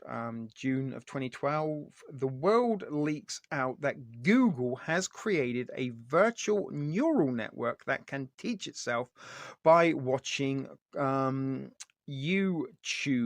videos. We did hear about that briefly in this presentation. In May of 2013, Larry Page suggests setting aside part of the world so it can perform experiments that would otherwise be considered illegal. This becomes known as Google Island. In June 2013, Google announces Project Loon, an airborne system that can bring online connectivity to the entire world. September 2013, Google launches the biotech spin-off Calico. Some say this leads to advances in human tissue generation. We merged into traffic. This is back to Sarah Connor's point of view now. Disappearing among the other cars. It started with organizing information, making things easy to find. Nobody knew how they were able to do it. A website here, a restaurant there. Humanity took it for granted, he said. All the information in the world right at the click of a mouse. It seemed harmless. Then there was email, maps, direction, and all of it just free. The freeway lights whipped by, strobing the interior. Sarah Connor caught a glimpse of his face. There was something there, a mix of disgust and regret. What happened? Asked Sarah Connor. In 2011, we found out they had a laboratory, secret, hidden, working on what they called moonshots. He veered onto the freeway interchange heading north. The speedometer crept higher. That's when the project started. Balloons that could create a network anywhere in the world. Glasses that saw everything around you. A neural net that could teach itself just by watching cat videos. So those are real life events being read as the viewpoint of Reese from the fictional realms of Terminator. Who doesn't like cat videos in brackets? You're missing the points as he swerved hard right, bringing the car to a shuddering halt between an overpass, killed the lights, and hid. What is the date? I stammered. Tuesday, the 24th of June. What year? He couldn't possibly be serious, could he? 2014, he delivered a smirk. Then you know, these things, they've already happened. He dug shells out of his pocket, feeding them into the shotgun by feel, making cars that can drive themselves, buying up military robots, artificial intelligence. Just a small leap to hunting machines. He racked the shotgun. They were building a system, one that was just waiting to be turned on. I still don't understand what that has to me, said Sarah Connor. In December of 2013, Google buys Boston Dynamics in a latest of a series of prominent robotic acquisitions by Google. In January 2014, the company acquires Nest and its intelligent home thermostat. In January 2014, Google expands its AI prowess with the purchase of startup DeepMind. June 2014, Elon Musk sounds the alarm, but no one listens. He's controlled opposition. Reading from the script, he may in fact be a cyborg himself. Project Echo is announced in August of 2014. Again, these are all real, not fictitious things. It's only sort of the narrative that is set in the fictitious realms of Terminator to add to the realism of the fictional or the realism, whichever way. Differentiate between the real and the fiction is what the purpose of this is all about. But in January 2015, beta trials begin in Nevada and Texas. They result in a 40% drop in energy consumption and a 73% reduction in crime. January 2016, Project Echo receives a consumer-friendly makeover and name, and it is named Skynet. April 2016, Congress passes the Skynet Funding Act, build out and systems integration commerce across the country. August 2017, Skynet goes online. Skynet retaliates. He finally stepped out, caught his breath. In the next 6 months, they announced an accelerated machine intelligence program named Project Echo. The system uses all of the company's products and data, he said. Search browsing habits, behavioral patterns, geographic analysis, they are all crunched up, analyzed, and used to anticipate human needs and direct them use of every possible resource. They run betas in Texas and Nevada under Echo energy and crime drop. Transportation is safer, people are happier, it knows what you want before you want it. Again, not fictional, real life. After a year, Congress votes to implement Echo across the country. The program is taken out of beta and given a new name and logo. They call it Skynet. The name sounded awfully familiar, but I couldn't place it. Thought, the fictional Sarah Connor in this instant. But Skynet goes online in August of 2017 using backdoors left by the NSA. It burrows its way into military systems and the power grid, he said, making everything smarter, more efficient, adding to its collective computing power with every new system. They say it became self-aware the morning of September the 2nd, 2017, and thought wasting time on human needs was a distraction. He gave a sad smile. It shut us all out. No search, no infrastructure helping people. It wasn't the best allocation of Skynet resources. And when they tried to turn it off, the machine struck back. I really wish I had that tonic. You mean war, is the thoughts and quote from the fictional Sarah Connor here. He nodded, decided our fate in a microsecond. It already had all the pieces to run the world on its own. Humanity was inconvenient, he exhaled. The only place that didn't get hit was this crazy island the company used for illegal experiments. That's where we found the time displacement equipment. Come again? The interior of the car suddenly lit up as something flashed by and exploded 20 feet away. Damn it. He turned the key in ignition, the engine roared to life, and I caught a brief glimpse in the rear view mirror of a lone figure on a motorcycle, rocket launcher on his shoulder, barreling towards us. The man from the bar. You've got to be kidding me. Shotgun guy dropped the car into gear. Fucking robots. We should have listened to Elon Musk when we had the chance. Epilogue, written in 20,029, again the fictional realms branching off from the reality. The Skynet defense grid was smashed, the resistance victorious. The computer system had sent operative after operative back in time to prevent this very outcome.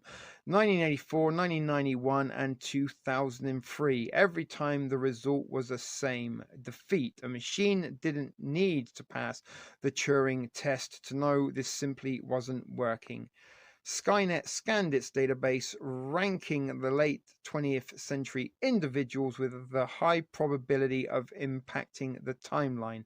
If it couldn't change current events, it would simply change the circumstances. It wouldn't create an alternate history, one that didn't include Cyberdyne Systems or the Resistance leader. Skynet would initiate its own creation, rebooting the timeline altogether.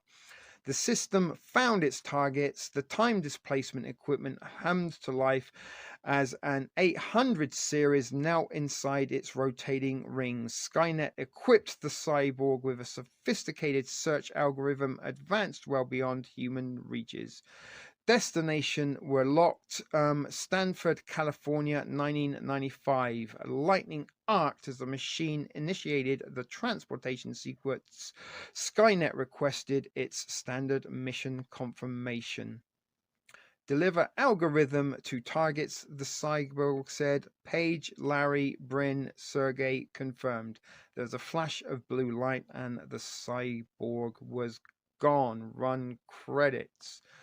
So there was, as I said, a little bit of an interesting, fun article that merges reality with fiction, but it was the reality part of this that was all the acquisitions of Google that could suggest that they really are turning into the real life Skynet.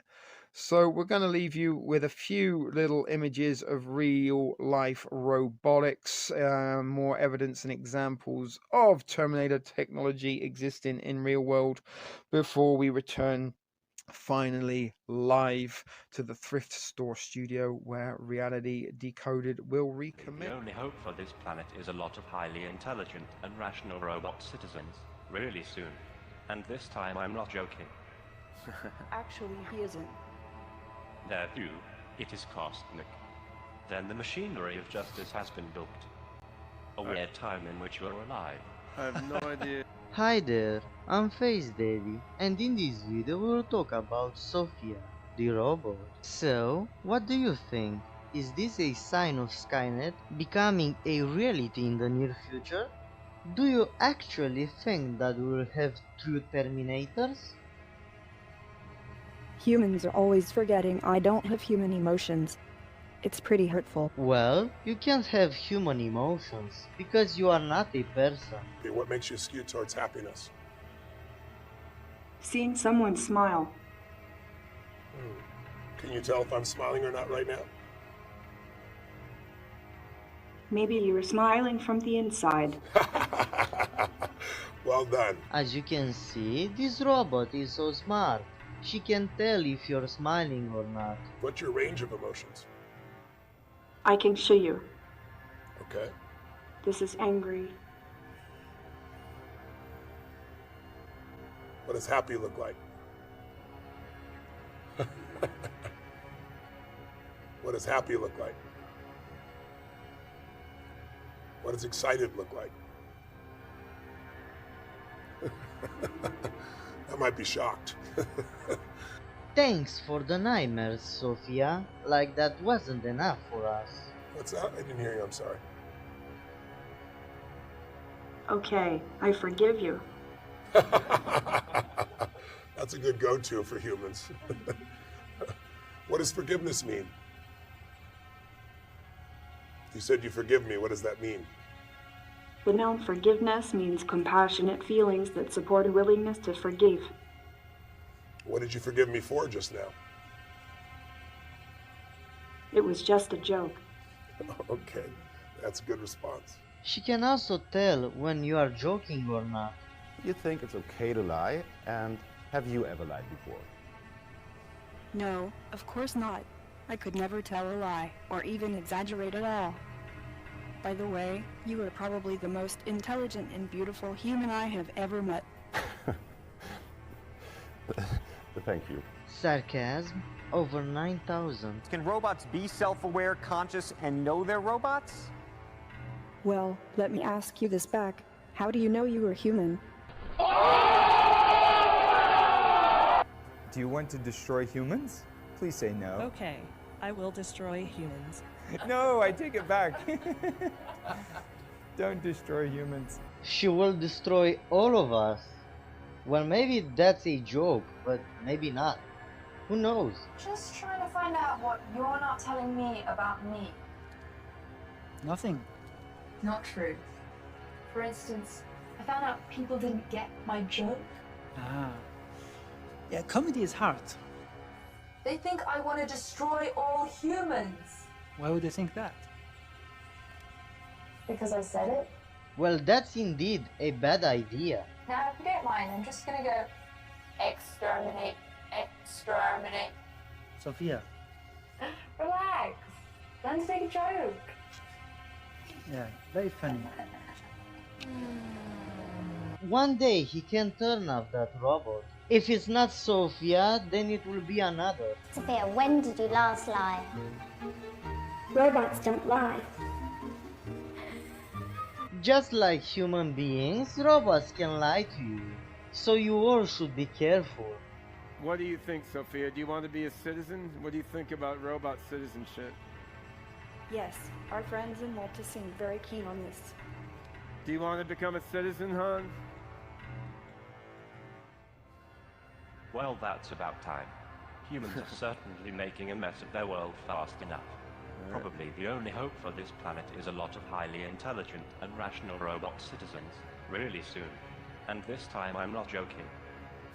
Actually, he isn't. There too, it is cosmic. Then the machinery of justice has been built. Aware time in which you're alive. I have no idea. Han says that he wants to wipe out this planet. Is it a good idea to have robots as police?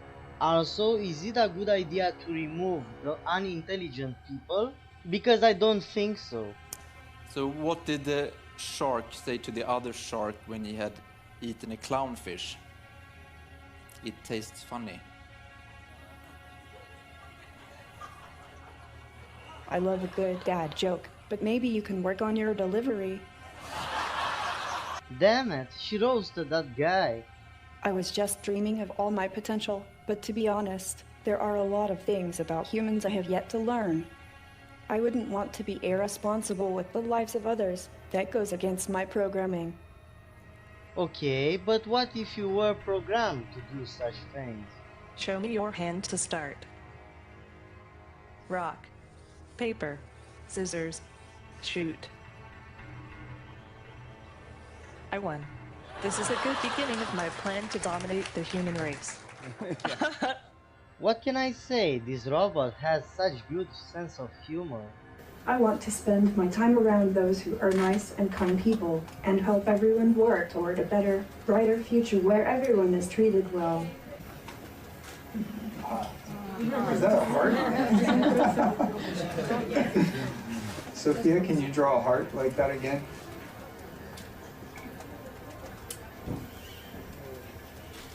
Oh, Sophia. She was born on Valentine's Day, first half of the year. They are not fully alive, they're not fully adult, they're not generally intelligent. Sophia is not generally intelligent.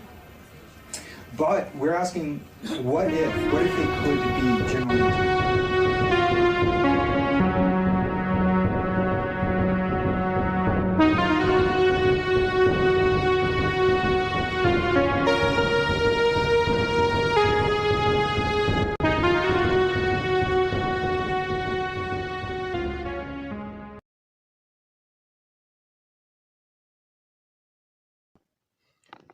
So welcome back, guys. That does conclude Terminator Decoded over 2 nights. That was part 2, so hopefully you found that enjoyable. Whoops, need to turn my camera back on. Hopefully you can hear me okay. Hi, welcome back to the studio. Oh my goodness, then you have sex robots. Good God, yeah, we're doing Robots Rising or something along those lines. Robots in Disguise. Weird Science, 1985. The 2 dudes, I forget their names now, but there was Chet was the evil brother. Wyatt, was one called Wyatt?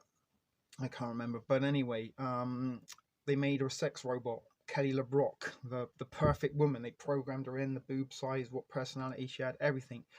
You can do that. You can go to a website. I posted it on the old TS Prepper Facebook's page a little while ago. There's a website that you can go to and you can create the personality of your your sex robot online. Everything you want it to be. You know, if you want it to like Star Wars, you put. I want it to like Star Wars. She learns about Star Wars. You want it to be able to play Minecraft, then she gets programmed with Minecraft. Then you can download that personality into the actual sex robot. What's even more disturbing is don't look up sex robot gangbang. Sometimes research takes you to strange places, but yeah, guys are chipping in to buy a sex robot and sharing them. Disturbing times. But anyway, that was the part 2 of Robots Rising. No, we haven't even fucking started making that yet, but that was part 2 of Terminator Decoded, and probably the sort of less interesting visually. Certainly in part 1 there was more cool robots and stuff, although it was very scary and disturbing, to be quite honest with you, that sort of technology does exist, but it certainly it does make a lot more of a visually entertaining presentation than just endless reading of words in words. So maybe I could have chopped and changed it a little bit, but the fact of the matter was that Skynet was really and truly the true villain in the Terminator franchise. It wasn't Arnold Schwarzenegger or the other guy. I can't remember the actor's name. You remember the T-1000 that run like that? He was very, very scary looking and emotionless. They were just soldiers or puppets of Skynet that were just carrying out their bidding, a little bit like the elites and some of these sort of characters that we see, like Bill Gates, for example.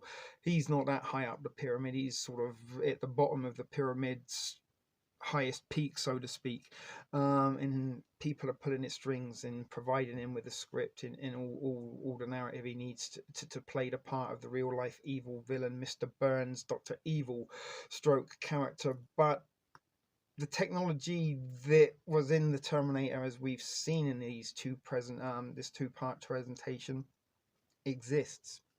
And it's existed for a long time, and it is all around us, and we carry it. And although the movies, the technology from the movies is real, sort of, maybe the Arnold Schwarzenegger type robots are a little bit still fictional. We still do have, this essentially, I told you many times, these little devices. They're robots. They have a mind of their own. They're artificially intelligent, and they learn from us.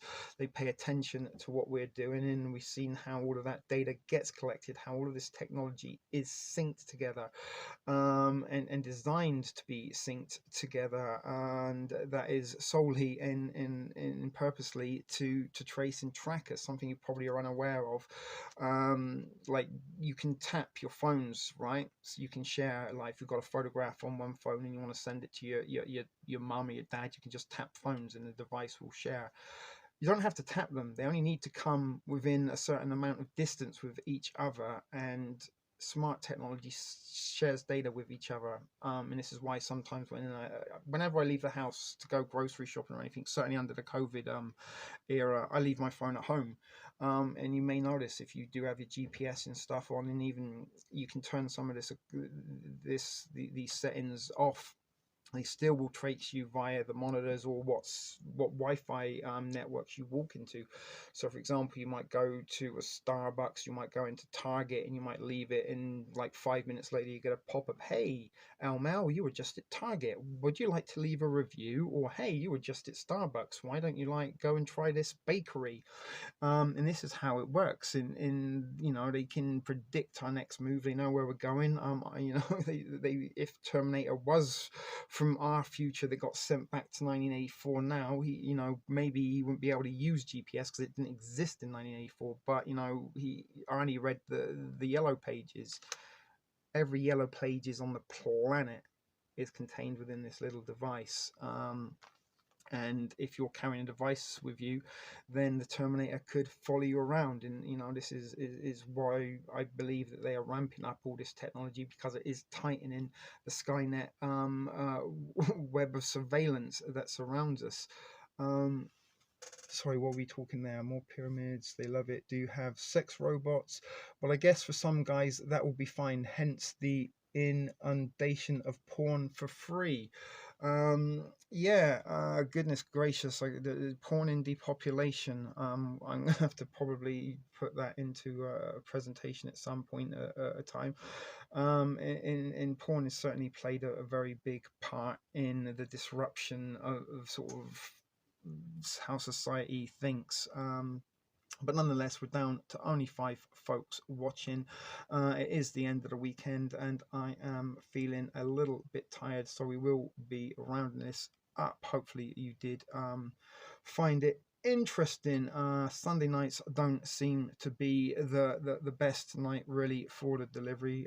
People going back to work, families back to school, although that's debatable at the moment under the COVIDian laws. But we might really, I've been saying it for a few weeks now, that we should probably reschedule Thursday, Friday, and Saturday. In regards also to putting together presentations and stuff, I do want to be doing that, but I've got to figure out, because how I do it at the moment is I cast from with one phone to the screen, and then with the recording camera I record the TV screen. So without the ability to cast to my TV screen, that might be a little difficult to navigate. But anyway, guys, as I said, I'm sort of becoming a little bit brain dead. The weekend has been a little bit tiring, even though I sort of was ahead of the game in some respects. I found myself a little bit behind the ball by losing my Ghostbusters.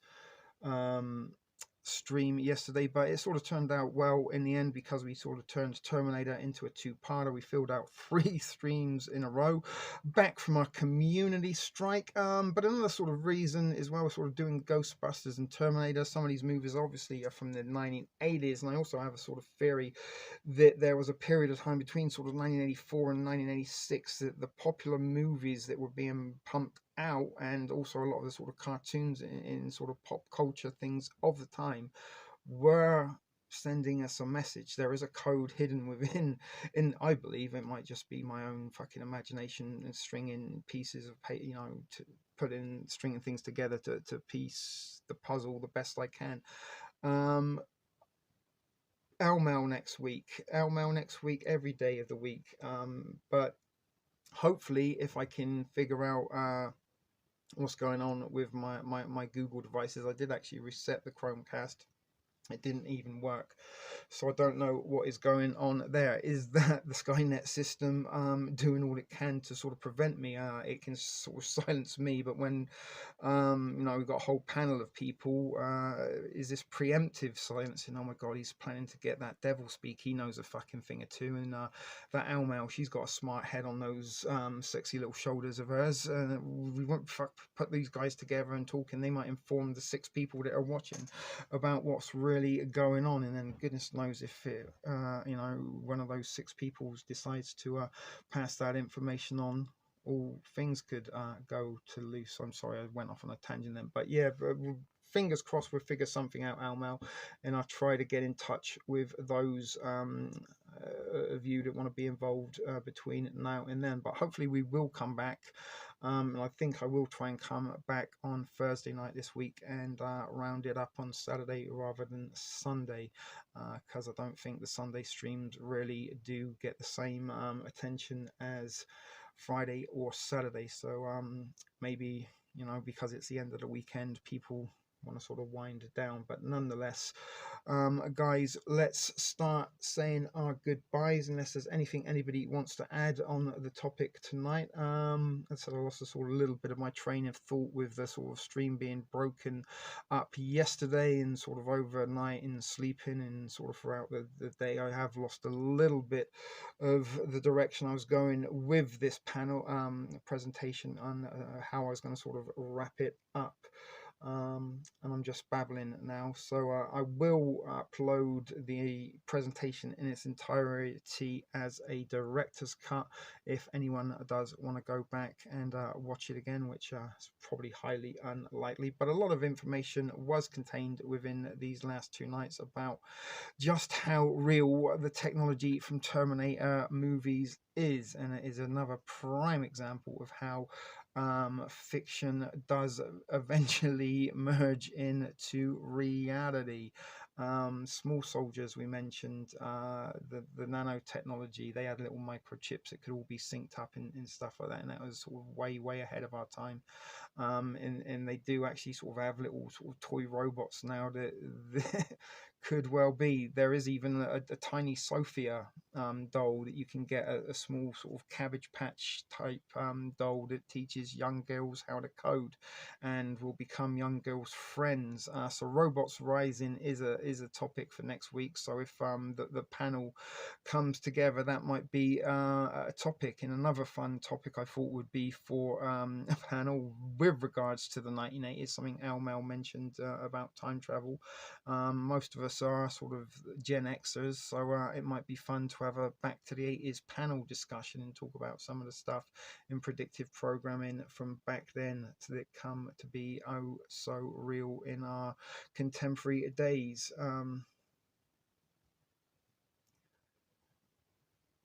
Yeah, it is, and that is sort of one of the good things about the sort of panels in callers, that you can kind of sort of interact in sort of real time. There's a little bit that gets lost in translation because there is a little bit of a time delay. And Devil mentioned something, you know, that yeah, they're listening right now.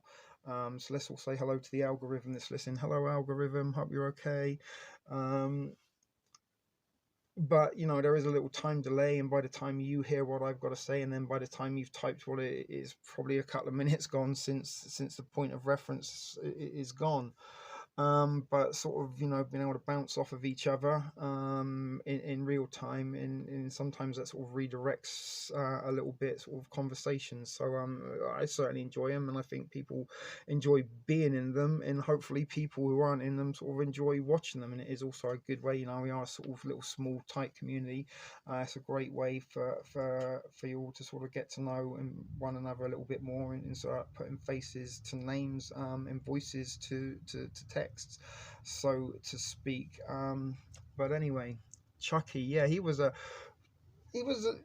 talking doll, right? But he wasn't like a robot doll. He got possessed by a demon. Again, this could sort of come into the sort of Ghostbusters realms. But smart technology can be possessed by outside entities, or viruses, or such forth, or pre-existing software and programs can be activated at a certain time. In Chucky, again, like Small Soldiers was a toy that went on killing sprees. Sorry, I'm back. I didn't even realize you left, although I did notice that you weren't as active in the chat for a little while. Thought maybe you were paying attention, but don't worry, you're not obligated to watch every minute of every second of these streams. Yeah, and again, sort of Devil, I'm sure he's trying to get as much information as he can in a sort of time frame, and within the amount of characters you can lose in the chat. And some of that, I'm sure, is sort of lost. So it'd be great to sort of, again, I don't know everything. And not one pair of eyes can see everything, not one pair of ears can hear it all. So the more eyes, the more ears, the more we can collect our combined knowledge together to gain the greater understanding. Furbies, yeah, Tamagotchi as well, right? Do you remember those? And even you sort of can go back to the 1980s, Teddy fucking Ruxpin. Although he wasn't a robot, it was kind of the sort of archetype towards interactive toys. Used to put a tape cassette into Teddy Ruxpin. He had like a tape player built into him, but then he was sort of automated enough to sort of blink his eyes and talk his mouth. Do you know what was ever? I'm sure many people would on it. But if you ever put like a heavy metal tape into Teddy Ruxpin, and he would sort of look as though he was singing along to Metallica or Guns N' Roses, that was always kind of a little bit entertaining. And I did actually also have a talking Alf doll. He wasn't very interactive. He only said 8 things. You pressed his tummy. But the Furbies, they were very kind of disturbing in some ways. Learning from each other is the key to finding answers. Indeed it is. I am the gatekeeper. You are the key masters. Ghostbusters again, guys. And I'm still sort of very much in the Ghostbusters mindset, because I was lining up to bring you Ghostbusters this week. I had to sort of change everything. Although I don't really sort of script these, I do kind of like think of it in my head a little bit before. My friend had Furbies. Damn things would start talking for no reason at sometimes. Maybe there was a reason they started talking. Nothing for an accident. Devil, I can't really understand. I kind of remember Furbies, but I don't really understand what they did. They were sort of like a level up from Tamagotchi, right? And Tamagotchi was very simple in some respects, but it was an artificially intelligent creature that we had to take care of. Teddy Ruxpin is a little bit creepy, if you sort of think about it. And God, the haunted dolls, don't ever, well, actually do go and look up like haunted doll videos. I've seen a couple of them with Teddy Ruxpin that supposedly come to life. Furbies look like Gremlins. Indeed they do. Gremlins as well is one of those movies I sort of do. Funny enough, my goodness, look what's just popped up on my Chromecast that I can't connect to. World Trade Center. Sorry about that. My friend had a haunted doll. That's a story I want to hear. No Furbies here, but I have do you have an Alexa? My goodness, yeah, Alexa is another Skynet device, or part of the Skynet network. Kali Ninja, welcome guys. Your guys, guy, dude, buddy, I don't know, it's late in the day for me. Glad to see you, buddy. You've been a little bit AWOL this weekend. But yeah, Alexa, interesting. Gusset, that's the word I was looking for. The gusset, thank you. Gusset, fuck, why can't I think? It is late in the week. I am trying to sort of round this up at 2 hours and 30 minutes. There, where are we? The Devil said something about they would wake each other up. The Furbies, were they like Bluetooth connect? Could you connect them via Bluetooth or something? Can't really remember much about Furbies, but yeah, they do look a little bit like Gremlins. And remember, Gremlins don't feed them after midnight and don't get them wet. You certainly wouldn't want to get your electronic Furby wet, right? Because you know, the electronics in it would probably stop working. And who knows, maybe one day, a little bit like the clones in Star Wars, they had the chip implanted in them that executed Executive Order 66 when commanded and delivered. They had microphones that were listening. There's quite a few of like sort of Furby like technology. Another one, Tickle Me Fucking Elmo. Do you remember Tickle Me Elmo? Everybody went crazy from then. My goodness, you taught them language. See, some of you ladies who've got kids that probably, I mean, I've got kids, but they want nothing to do with me. I haven't seen them in years and years and years. One doesn't even know I exist. But nevertheless, some of you guys, as I said, with kids will probably be a little bit more familiar with them, and that was a sort of disturbing thing we did. Is Kelly Kibo still here? Because when she was in the guest chat, she was a guest caller, and we did a chat with her a little while ago back at TSP TV. We talked about the LOL dolls, the little troll doll. In one of them, she had a little button where a cooch would be, and if you pressed it, she kind of giggled and made sort of sexual noises. And I think they also similar things that they used to talk to each other. If you have a whole bunch of them and you sort of put them together, they would talk to each other. Yeah, love. They were. There were some weird Tickle Me Elmo porn videos around at the time. I can remember.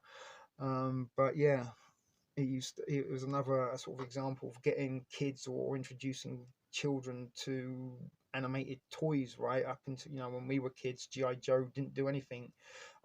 He had that thing in the back of his head that you could twist to make his arms move, but now they sort of have these toys that sort of will move around on their own, talk, and interact with one another. I actually had some Star Wars figures when the prequels were out, and they come with these little microchips that you could stand. They were like a stand, and if you kind of linked them up, they would sort of talk lines from the movies, and you could sync them. So if you had Obi-Wan and Anakin together, they would talk dialogue from the movie. Not like a lot of dialogue, but a little bit. Shagging Elmo, yeah, baby. Well, furry. If you're unaware with the furry fetish, these I actually knew a girl that that had a furry fetish. I don't know if it was sexy or not. But furries, they like to have sex with stuffed animals, or they dress up like stuffed animals. Very interesting. And bronies, I don't know if you've heard of bronies. I know I've mentioned them before once or twice, but bronies are sort of grown men who like to sort of behave and act like My Little Ponies, and find My Little Pony sexually titillating. But some of those weird and wonderful cartoons, Care Bears, My Little Pony, gummy bears, all that kind of stuff, did sort of play a little bit of a part in sort of like the sort of rise of like the sort of gay movement and stuff like that. But we look like they're big animal things. Gives new meaning to Tickle My Elmo.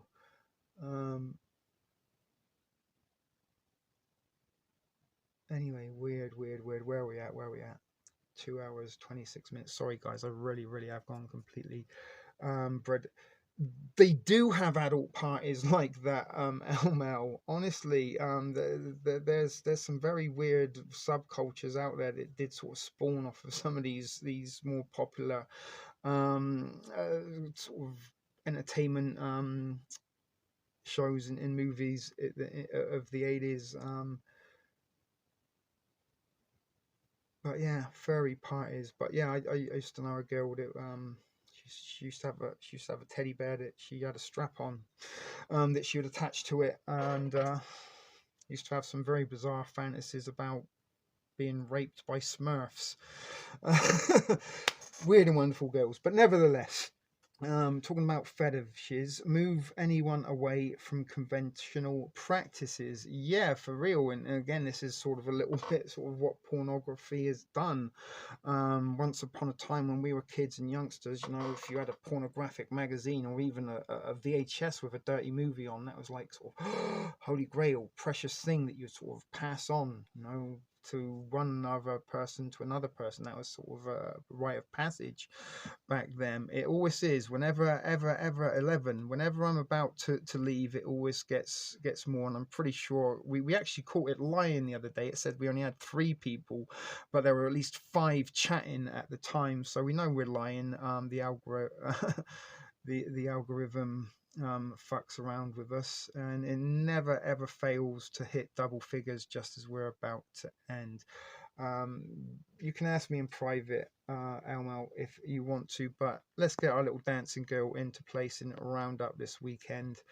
Before I do Babylon a lot, I have heard about movies like that. Never had enough quarters to see the ending, or maybe you just couldn't pace yourself to the ending. Devil Speak. Playboy was pay dirt back then. Yeah, Playboy, Penthouse, Hustler. Goodness, seemed tame by comparison. Now, but anyway, guys, it is that time of the evening where we are going to say good night, farewell, auf Wiedersehen, adieu. Tell you all to take care and keep things thrifty until next time. And most importantly, remember to be excellent to each other. This was Reality Decoded. This was brought to you by Ship Video Productions, and this was tonight's feature presentation was part 2 of Terminator Decoded. And as I said, we will be back again, maybe Thursday night at 9, if not Friday at 9. Same place, same channel. Remember to set your reminders, and we will see you then. Till then, guys, take care, good night, and may the Force be with you.